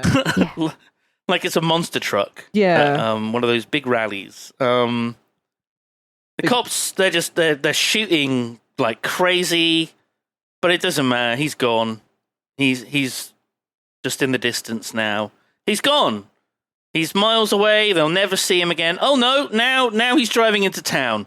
Now it's nighttime. It's raining, and he's in town. I like how they were like, "Oh, Rambo's on the loose," and I'm like, "Yeah, he has been for this entire movie." This entire movie. I was like, "What the fuck do you mean he's now on the loose?" And also, like, they thought they had him confined to the forest. I guess, but he's still on. And now he's in the general public. Now he's in town, and that's why they had to put out the sheriff has to go and say, "Everybody return to your homes," because there's this guy who doesn't actually kill people, but he's really, really good looking. We got a Rambo on the loose. Everyone get in your homes. Get off the streets. They have a designated Rambo alarm for situations such as this. Yeah, anytime he shows up, that theme plays. Like the theme that's played throughout the movie, the do-do-do-do-do-do-do. Every time he shows up, like he's Michael Myers. Which I do love that theme. It's great.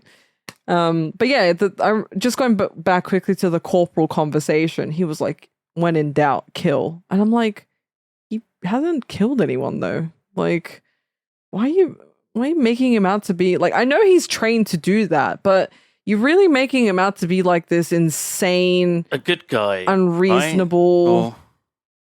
No, Rambo's a good guy, and yet the Colonel's like, he's a killing machine. Exactly. He'll fuck you up. Yeah. He'll murder you, your wife, and your kids, and your dog. Yeah, but... I did kill a dog. At every given point, he has shown an insane amount of mercy, an insane amount of patience, and he is not...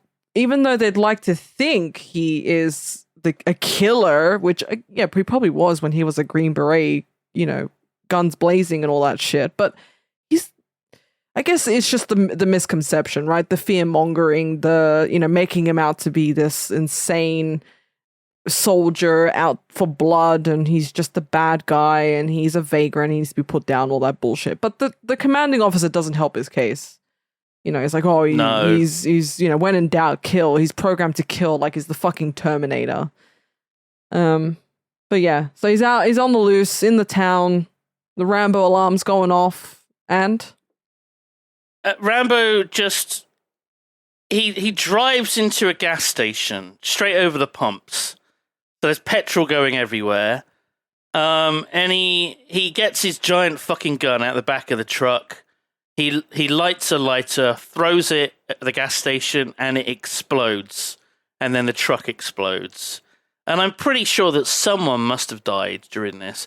Someone must have been working at the gas station, right? They're fucking dead now. Surely. I think it was closed because of the time of night. I don't think it was... There were a bunch of people on the streets a moment earlier. Yeah. They had to be told to go home. I just think of why he did it.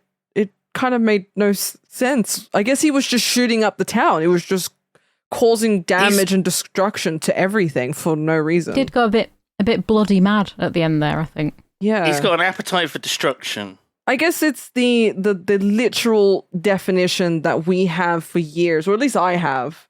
When you call someone a crazy maverick, you're like, he's Rambo, right? He's going in, causing destruction, killing a bunch of people. You never go full Rambo. And he went full Rambo. The lid is just uncapped, and he's just shooting up the gas station, and it's just like, what the fuck? Like, why are you? And the gas station's pretty close to the police station. They can see the flames. They're all lit up in orange. A nice bit of lighting there on the cops. Yeah, it was pretty cool. They can see that shit's going down. There's a fucking car lot right next to the gas station. All the cars explode like it's fucking Fallout. Like little mini nukes going off. Oh my god, the cars in Fallout. You'd trip on a car in Fallout and it would just go off like a bomb. Jesus fucking Christ. But yeah, it's random, and it feels like he's giving them more fucking felonies. Like, he's like, you could have excused maybe some of the other stuff, but now he's causing destruction to property. He said, though, he did say, like, in his speech to the sheriff that he was going to bring the war to them. Fair enough. And this is what he's doing. Yeah. So Rambo's skulking around in the shadows with his massive fucking gun. The colonel is telling the sheriff that only he can stop Rambo because they're like family. It's like he's the only family left to him. And again, you gotta leave him alone. You can't beat him. And the sheriff's like, oh, fuck you. I'm gonna fucking kill him. Ah, fuck. The sheriff goes up onto the roof of the police station. He's got his rifle ready. He's peeping, trying to see where Rambo is, because he knows that Rambo's going to be coming for him. Rambo starts shooting like transformers on, not like the robots, but on utility poles to cut the power out, which is a pretty good move. So the power starts going out across the town. Everything's shrouded in darkness. And then this confused me. Rambo went into a sports shop, and I was like, what's happening? And there's like all these rackets and stuff, all these sports supplies, and I'm like, why is he going in there? And I forgot this film is in America, so this sports shop is filled with fucking like munitions. Wait, yeah. There was sports stuff? I noticed the guns and munitions right away. There was like fishing things, and there was all sorts of stuff. Oh, yeah. So your average American shop. Gotcha. Yeah. Yeah. Okay. So he starts getting all the ammunition off the shelves, and I'm like, what's he looking for? Is he looking for something? What's going on? Yeah, I wrote down, this is He trashes the store. It equals me when I can't find the brand of chocolate I like. He's just fucking rooting around. He can't find what he wants. Some poor minimum wage worker is just behind you, just sighing. They're going to have to clean up all that mess, Sophie. Yeah. Because you can't find Milka with Diamond. Yeah, I just wanted that one. So, Rambo isn't here to shop. He's here to cause a massive explosion. That's his plan. He gets like some sort of fuel or something and just sets light to the whole fucking thing. And the whole shop explodes massively. Because he lays down gunpowder as well, right? He lays a trail of gunpowder and he starts shooting it up, and it's like pow, pow, pow, pow. He's not an idiot. No. So the sheriff like pops his head out from the top of the police station to look at the big explosion, and he reveals his location to Rambo. Rambo just spots his head peeking out. So that was a dumb move, but maybe that was the whole plan. Rambo wanted him to show himself, and he did. Yeah. He's just causing. We're in the end game now. We are in the end game. I think one of my other favorite cliche lines is when he's causing destruction of private property. I'm like, this movie's batshit crazy, and the typical line of a cop going, "This is my town." He's like, "This is my town. I'm gonna defend it." I'm like, shut the fuck up, honestly. Like cops when they think that they're higher than God and like, oh, this is my town and what I say goes. It's so cliche. It's insane. But yeah, he's running around with that like really big gun that he only needs one arm to use. He's that strong. It's just that much of a Giga Chad. And I put, this scene reminds me of the showdown between Al Pacino and Robert De Niro in the hit action movie Heat. Oh, the movie Sophie loved. Yeah, Sophie's favorite I've never seen film. it. What film is that? I have to put it on the list. Gee, put it on your list again. Yeah, you can watch I've never it. seen it. Is if you like it. Yeah. 3 hours long. You'll love it. It's really good. And Rambo got picked last week, so I have a free slot. So I think I'm just going to put Heat in there. Yeah, fuck it. Why not? Why not? Why not? Why not? Yeah, and then I think he like shoots him in the dick, right? Because he's like on the roof. Rambo walks into the police station, and there's a big skylight, and the sheriff is ready to like snipe Rambo, who as he walks around inside the police station because he's up on the roof. But Rambo knows that the cop is on the roof, and he sees the shadow. He sees Teasel's shadow through the skylight, and he shoots through the ceiling of the police station, and he may well have shot the sheriff in the dick when he does that. Yeah. The sheriff takes multiple shots, falls through the skylight, smashes to the floor of the police station, and Rambo stood over him, about to finish him off, when the fucking colonel just appears out of nowhere. I thought it was he shot like the sheriff shot through the glass because he couldn't get in. So he used his gun to shoot the glass, and then Rambo was like, "You fucking moron, idiot!" God, well, so good. He gets shot through the ceiling. Yeah, I thought Rambo so many times. Yeah, I thought Rambo shot up and he sort of fell through because it looked not that stable. Yeah, he was trying to get in, and he shot the glass roof with the sheriff, and then Rambo heard that and goes, "Oh yeah, I see you." And the colonel just makes an appearance just when he's about to finish him off, and Rambo reacts like a dog when he's been caught eating the Christmas turkey. He's like, "Oh shit! It wasn't me. I wasn't doing nothing wrong." Rambo's, he's trying to get more guns, and he's ready to just kill as many people as he can. And the colonel, he takes the gun off of Rambo, and he tells him that he's a naughty boy. The mission's over. Can't win. There's 200 men out there, etc., etc. And then Rambo just starts breaking down, and it's the bit of the film that G loves. The breakdown moment. Yeah. Sylvester Stallone's acting. I wrote down, "Holy shit, I am going to hell" because of this bit. Why? Were you laughing? Yeah. Oh. There was a bit I was just in bits. I thought he really did a great job with that monologue, and it made me realize that, again, he didn't have a lot of dialogue in the movie. He was obviously by himself for quite a large chunk of the film, unless he was, like, I guess, threatening someone. But even when people were talking to him, sometimes he wasn't really being the most receptive. But yeah, I thought the end dialogue was great because it brought it back around to the point of what Rambo, at least the first one, is and was meant to be, which I find ironic because they just ended up being very, I guess, like, sort of generic, movies, very action hero type. I see movies. why little lads of the 80s would have fucking loved this film. Yeah, you know, and they get to go and play being Rambo in the bloody woods around their house and for have sure, a really good time. But the reason why I completely lost it because Rambo was talking about his experience in the war and how his friend there was a kid with a shoe shine box. Yeah. And he was like trying to shine his friend's shoes, and Rambo walks off for a bit. But the box that the kid's holding is rigged with explosives, and his friend opens it and blows him up. And he's going, I just want to go back. I just want to go back and drive my Chevy. And I'm saying, but I can't find your legs.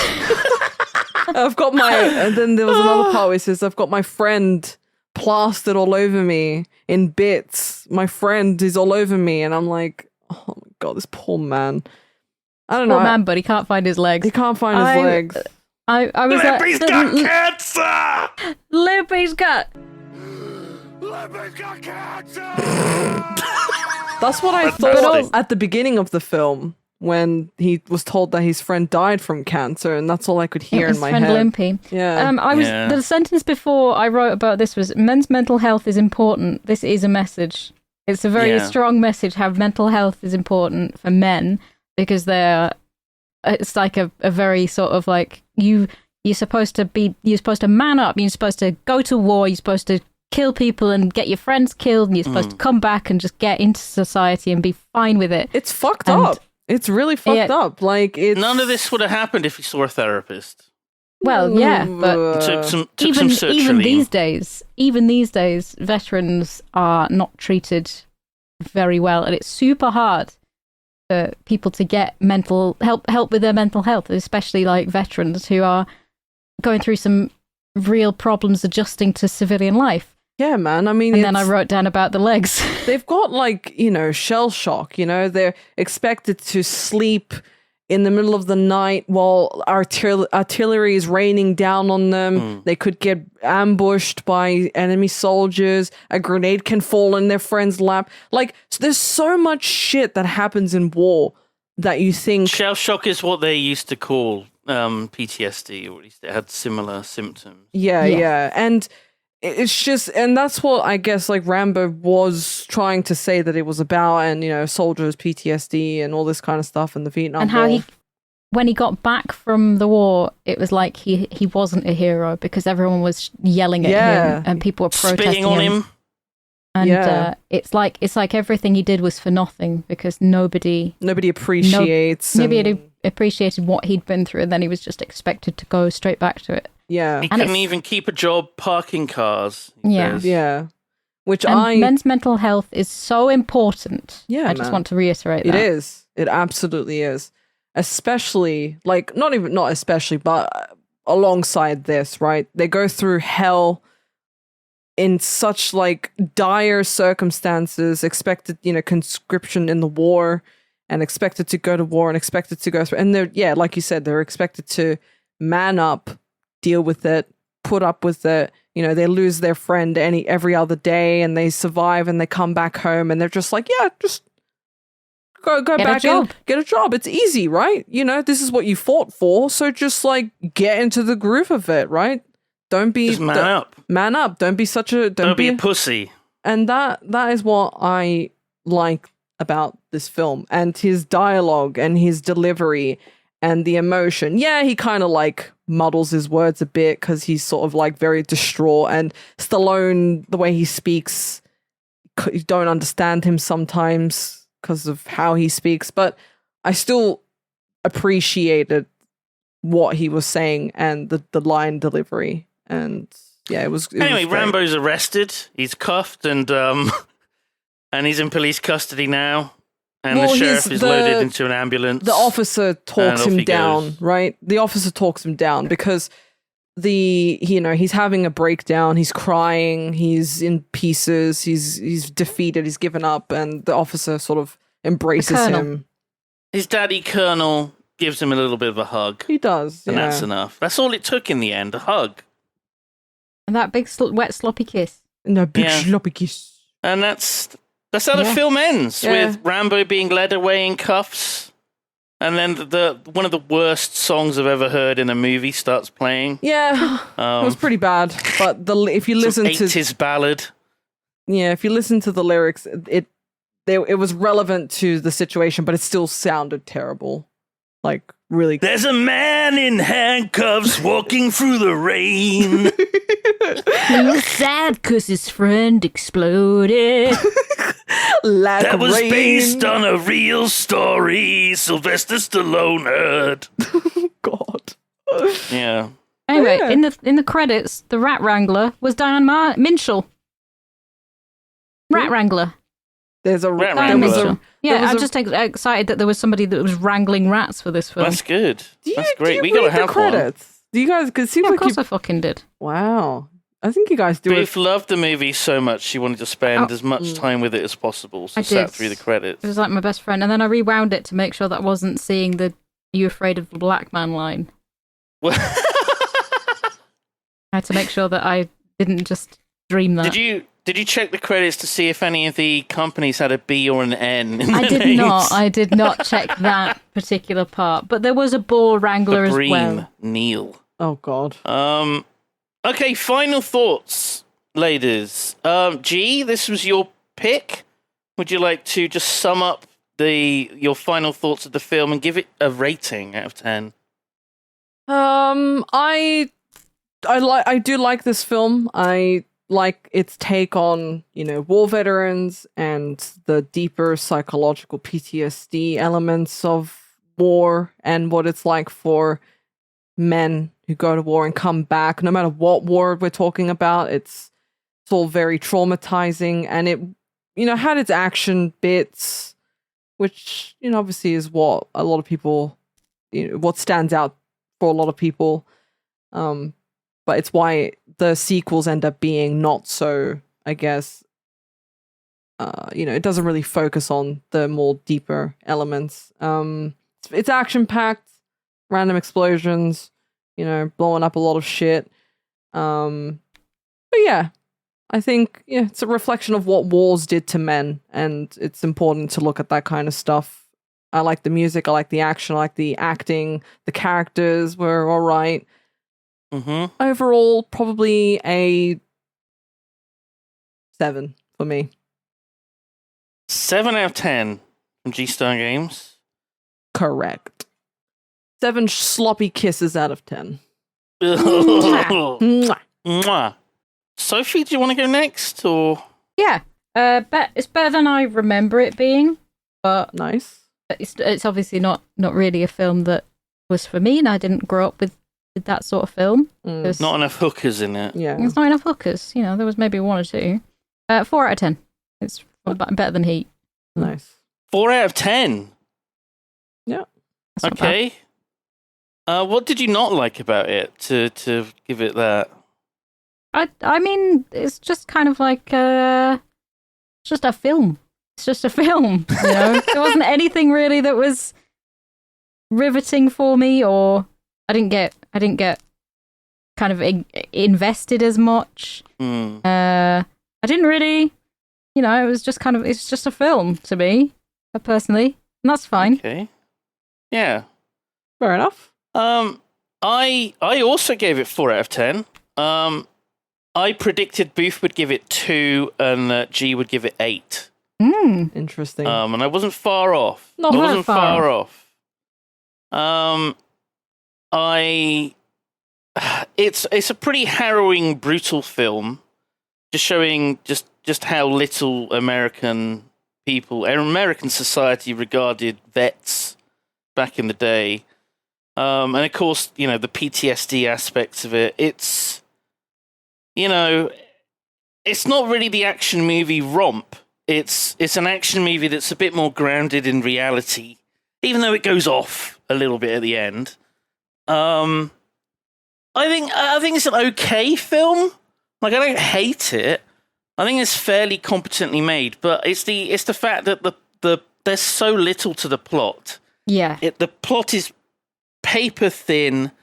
It's incredibly basic, and that's probably why I didn't enjoy it so much. Yeah. The fact that it's quite harrowing and mean towards this poor man. The poor man goes fucking ape shit, and things get way out of hand. So my empathy towards him just goes away, and I don't know. I felt like I didn't really care about anyone in the film by the end. Yeah, same. I was just like, eh. Oh, it's like everyone's a fucking asshole. I don't care if anyone lives through this. That and the fact that the plot was just so basic. Just, 4 out of 10. I had to take 5 pages of notes to try and keep myself engaged with the film. Like I said, I was doodling. Booth was doodling. I hope we see some of these doodles. Yeah, Is it all like John Rambo with a big gun? Yeah. And a dog jumping at him? But that was First Blood. That was First Blood. We've got some trivia and stuff to get through. I got a couple bits. So this was based on a 1972 novel, also called First Blood, by David Morrell, not the mushroom. It had been tried to be made a number of times, but finally Sylvester Stallone stepped up.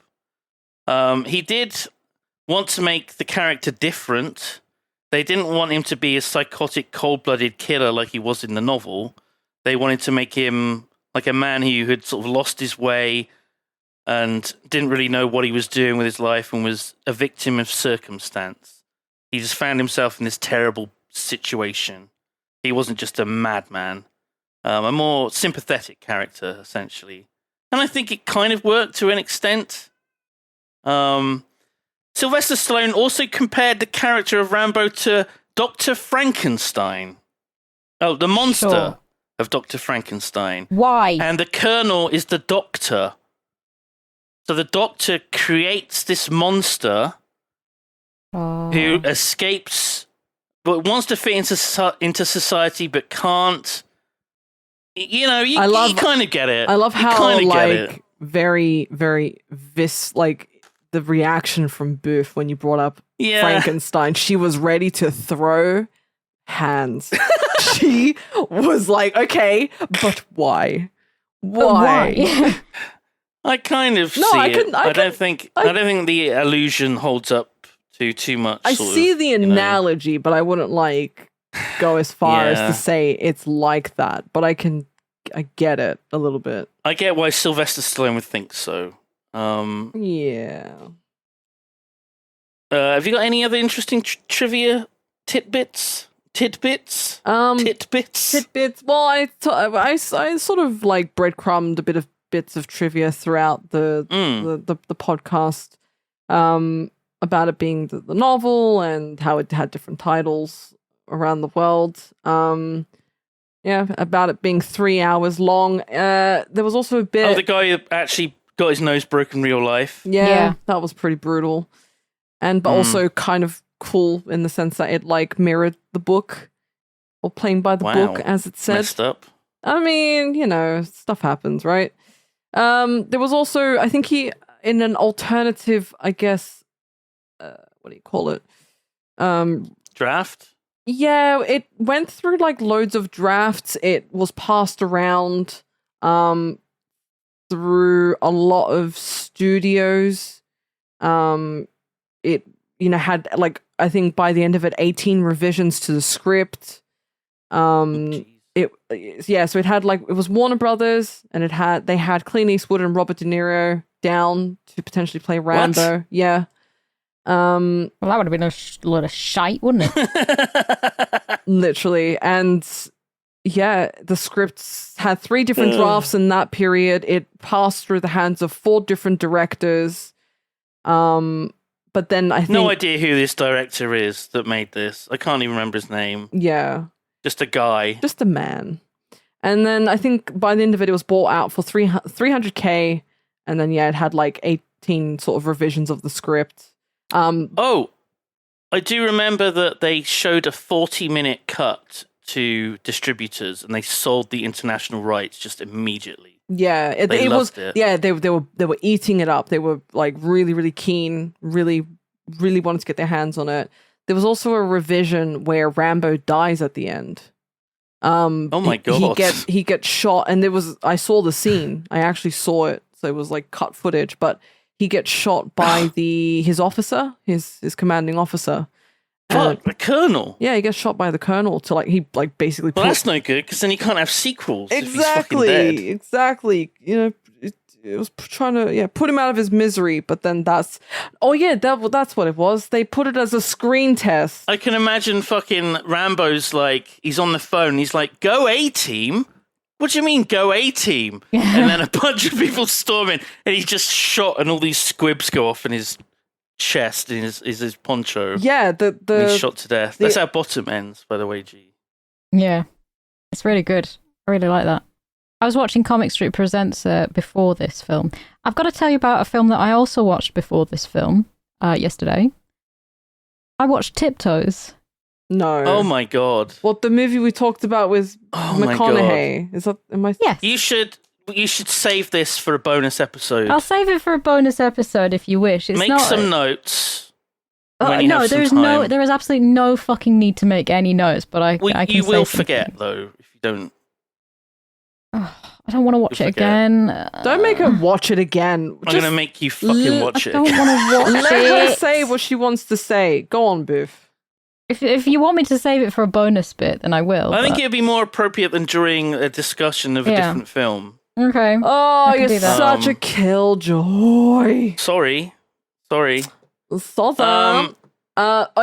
last thing was, the reason why they didn't kill John Rambo in the end was because they showed it as a screen test and the audience hated it. They did not want to see him die, so they changed it so that he doesn't. Damn. But budget was 15 million, and then it made 125 million worldwide, with an additional 23 million in home rentals. So it's a lot of dosh. The VHS period. Yeah, this was rentals. Big for VHS. Yes, it was. Yeah. Of the era. The only question I have down is, can we watch something a bit more lighthearted or with a better story next week, please? That's the only question. Well, listen, it's either a film that I pick or a film that you pick, Simon. Yeah, it's on you guys. So. Oh god. Okay. The last thing is, would this make a good video game? Yes. Yeah. Yes, it like would. The Forest. Would it? Because it was made into a video game in 2014. Yeah. It was. No, there was older games than 2014, right? I'm sure. Yeah, but I'm not talking about that right now, am I, G? Oh my god, I'm talking about the 2014 version. You are that has scenes. So antsy today. Goodness. They have scenes from the first 3 Rambo movies in this more recent adaptation to the computer market. It was an on-rails shooter with stealth, demolition, fighting elements using knives, a bow, and guns. Had a cover mechanic. IGN gave it 3 out of 10. Pog. Games Master Magazine 23%, and Destructoid gave it 1 out of 10. It was dog shit. Not well received. There are older versions of Rambo games. I remember playing Rambo First Blood Part 2 on the ZX Spectrum, which was released in 1985. When I was 7 years old, the little boy, the little Simon. The little Simon. I'm Rambo! Little honeydew. But that is a different film. First Blood Part 2 is the sequel, the better movie. Not this misery. Okay, are we ready to do our rolling? Well, I have a couple of amendments to my list. Okay. I know G has an extra week to think about her list, but I would like to hear what's on her list. But I have removed American Movie and removed Brian and Charles. Oh no! I wanted to watch Brian and Charles. You can still watch it. I can still watch it. It is available for renting, etc. Okay, instead of Brian and Charles, which is third on your list, what movie is replacing that one? Oh my god, I've forgotten. So everything's in the right order. Hang on. Comedy? No, wait, just let me think. Oh my god, I was talking about it. Documentary. No, oh shit.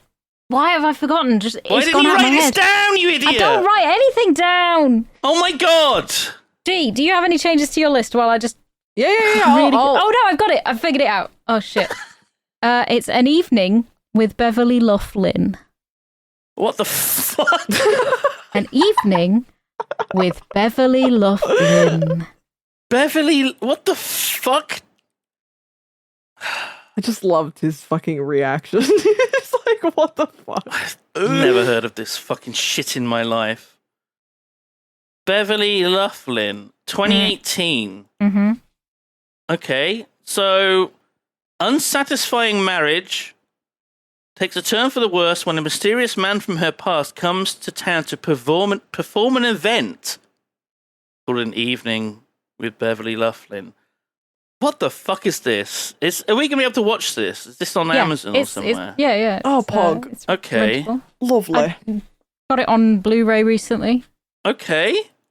All right, well... Have you ever heard of The Greasy Strangler, Simon? Yes. That's on your list, it's the right? same guy that did that.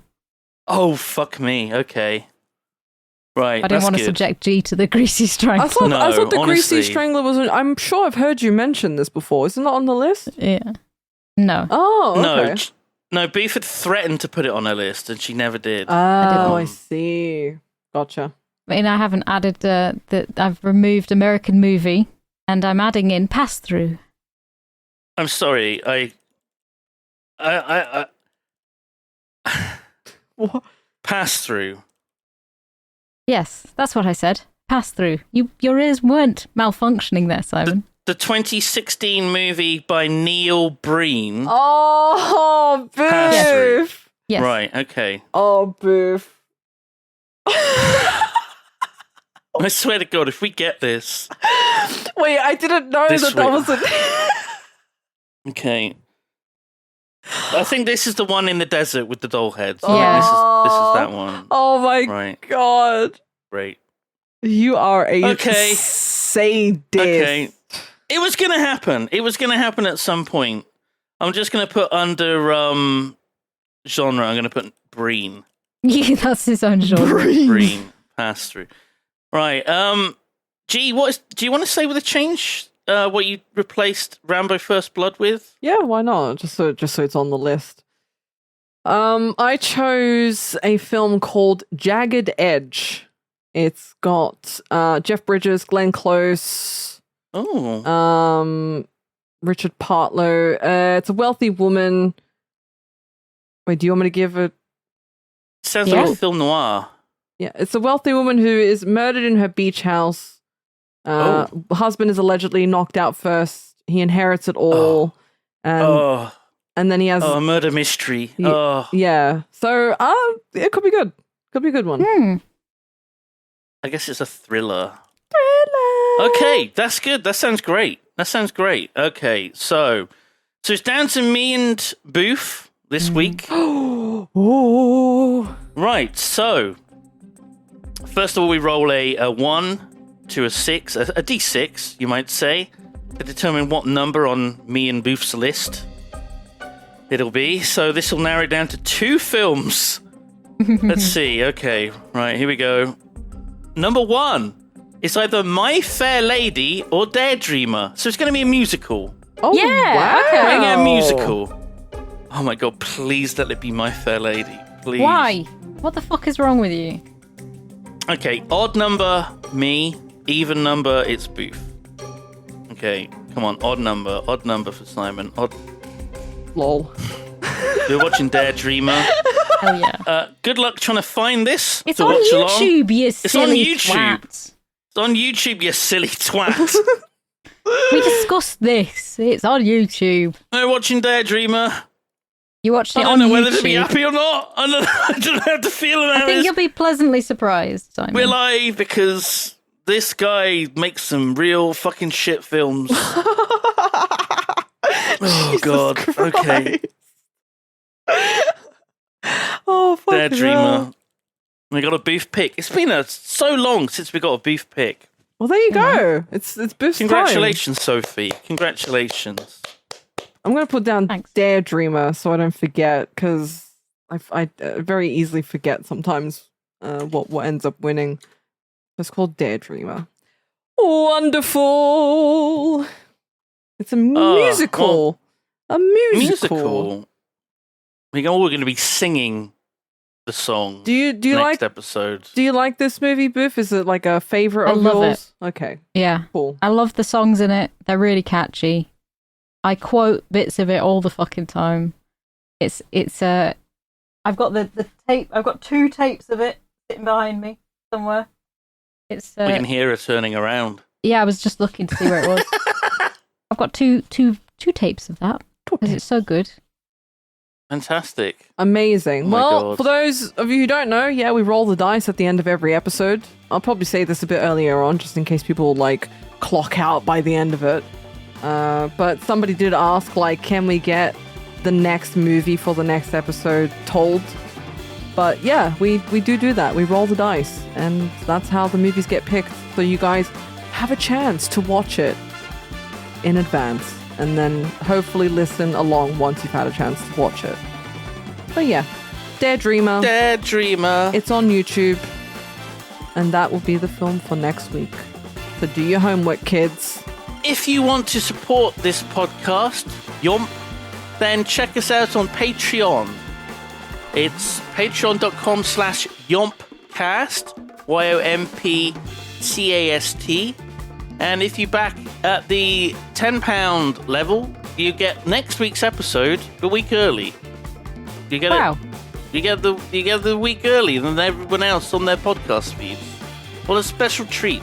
That is a special You also treat. get our notes that we post. You get a bonus episode eventually. Get to listen to Sophie talking about tiptoes. That might have already gone out. I don't know. Yeah. It probably will have at that point. We're so far ahead. We are. So I hope you enjoyed that. We're so good. We are so good. And if you wanted to support at the higher tier, it's everything you get from the previous ones, but you get a cheeky little love note shout out from all of us, saying thank you and reading out your beautiful names. Aw, what a treat. What a treat. But yeah, thank you guys so much. Thank you. Catch you next week. Catch you next week. Bye.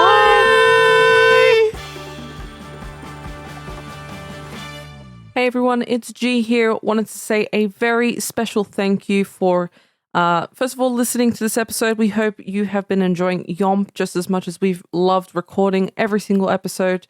We wanted to give a very special shout out to our executive producers, our Giga Yompers. If you want to support us over on the Patreon, that's Patreon.com/YompCast. And there are 3 tiers, and the top tier is a special shout out from each of us. So thank you very much to Sleepy DIJ, Kara Jackson, Scott5877, Kyle, Cornelius Vander, I'm a Robot, Black33, and Enki13.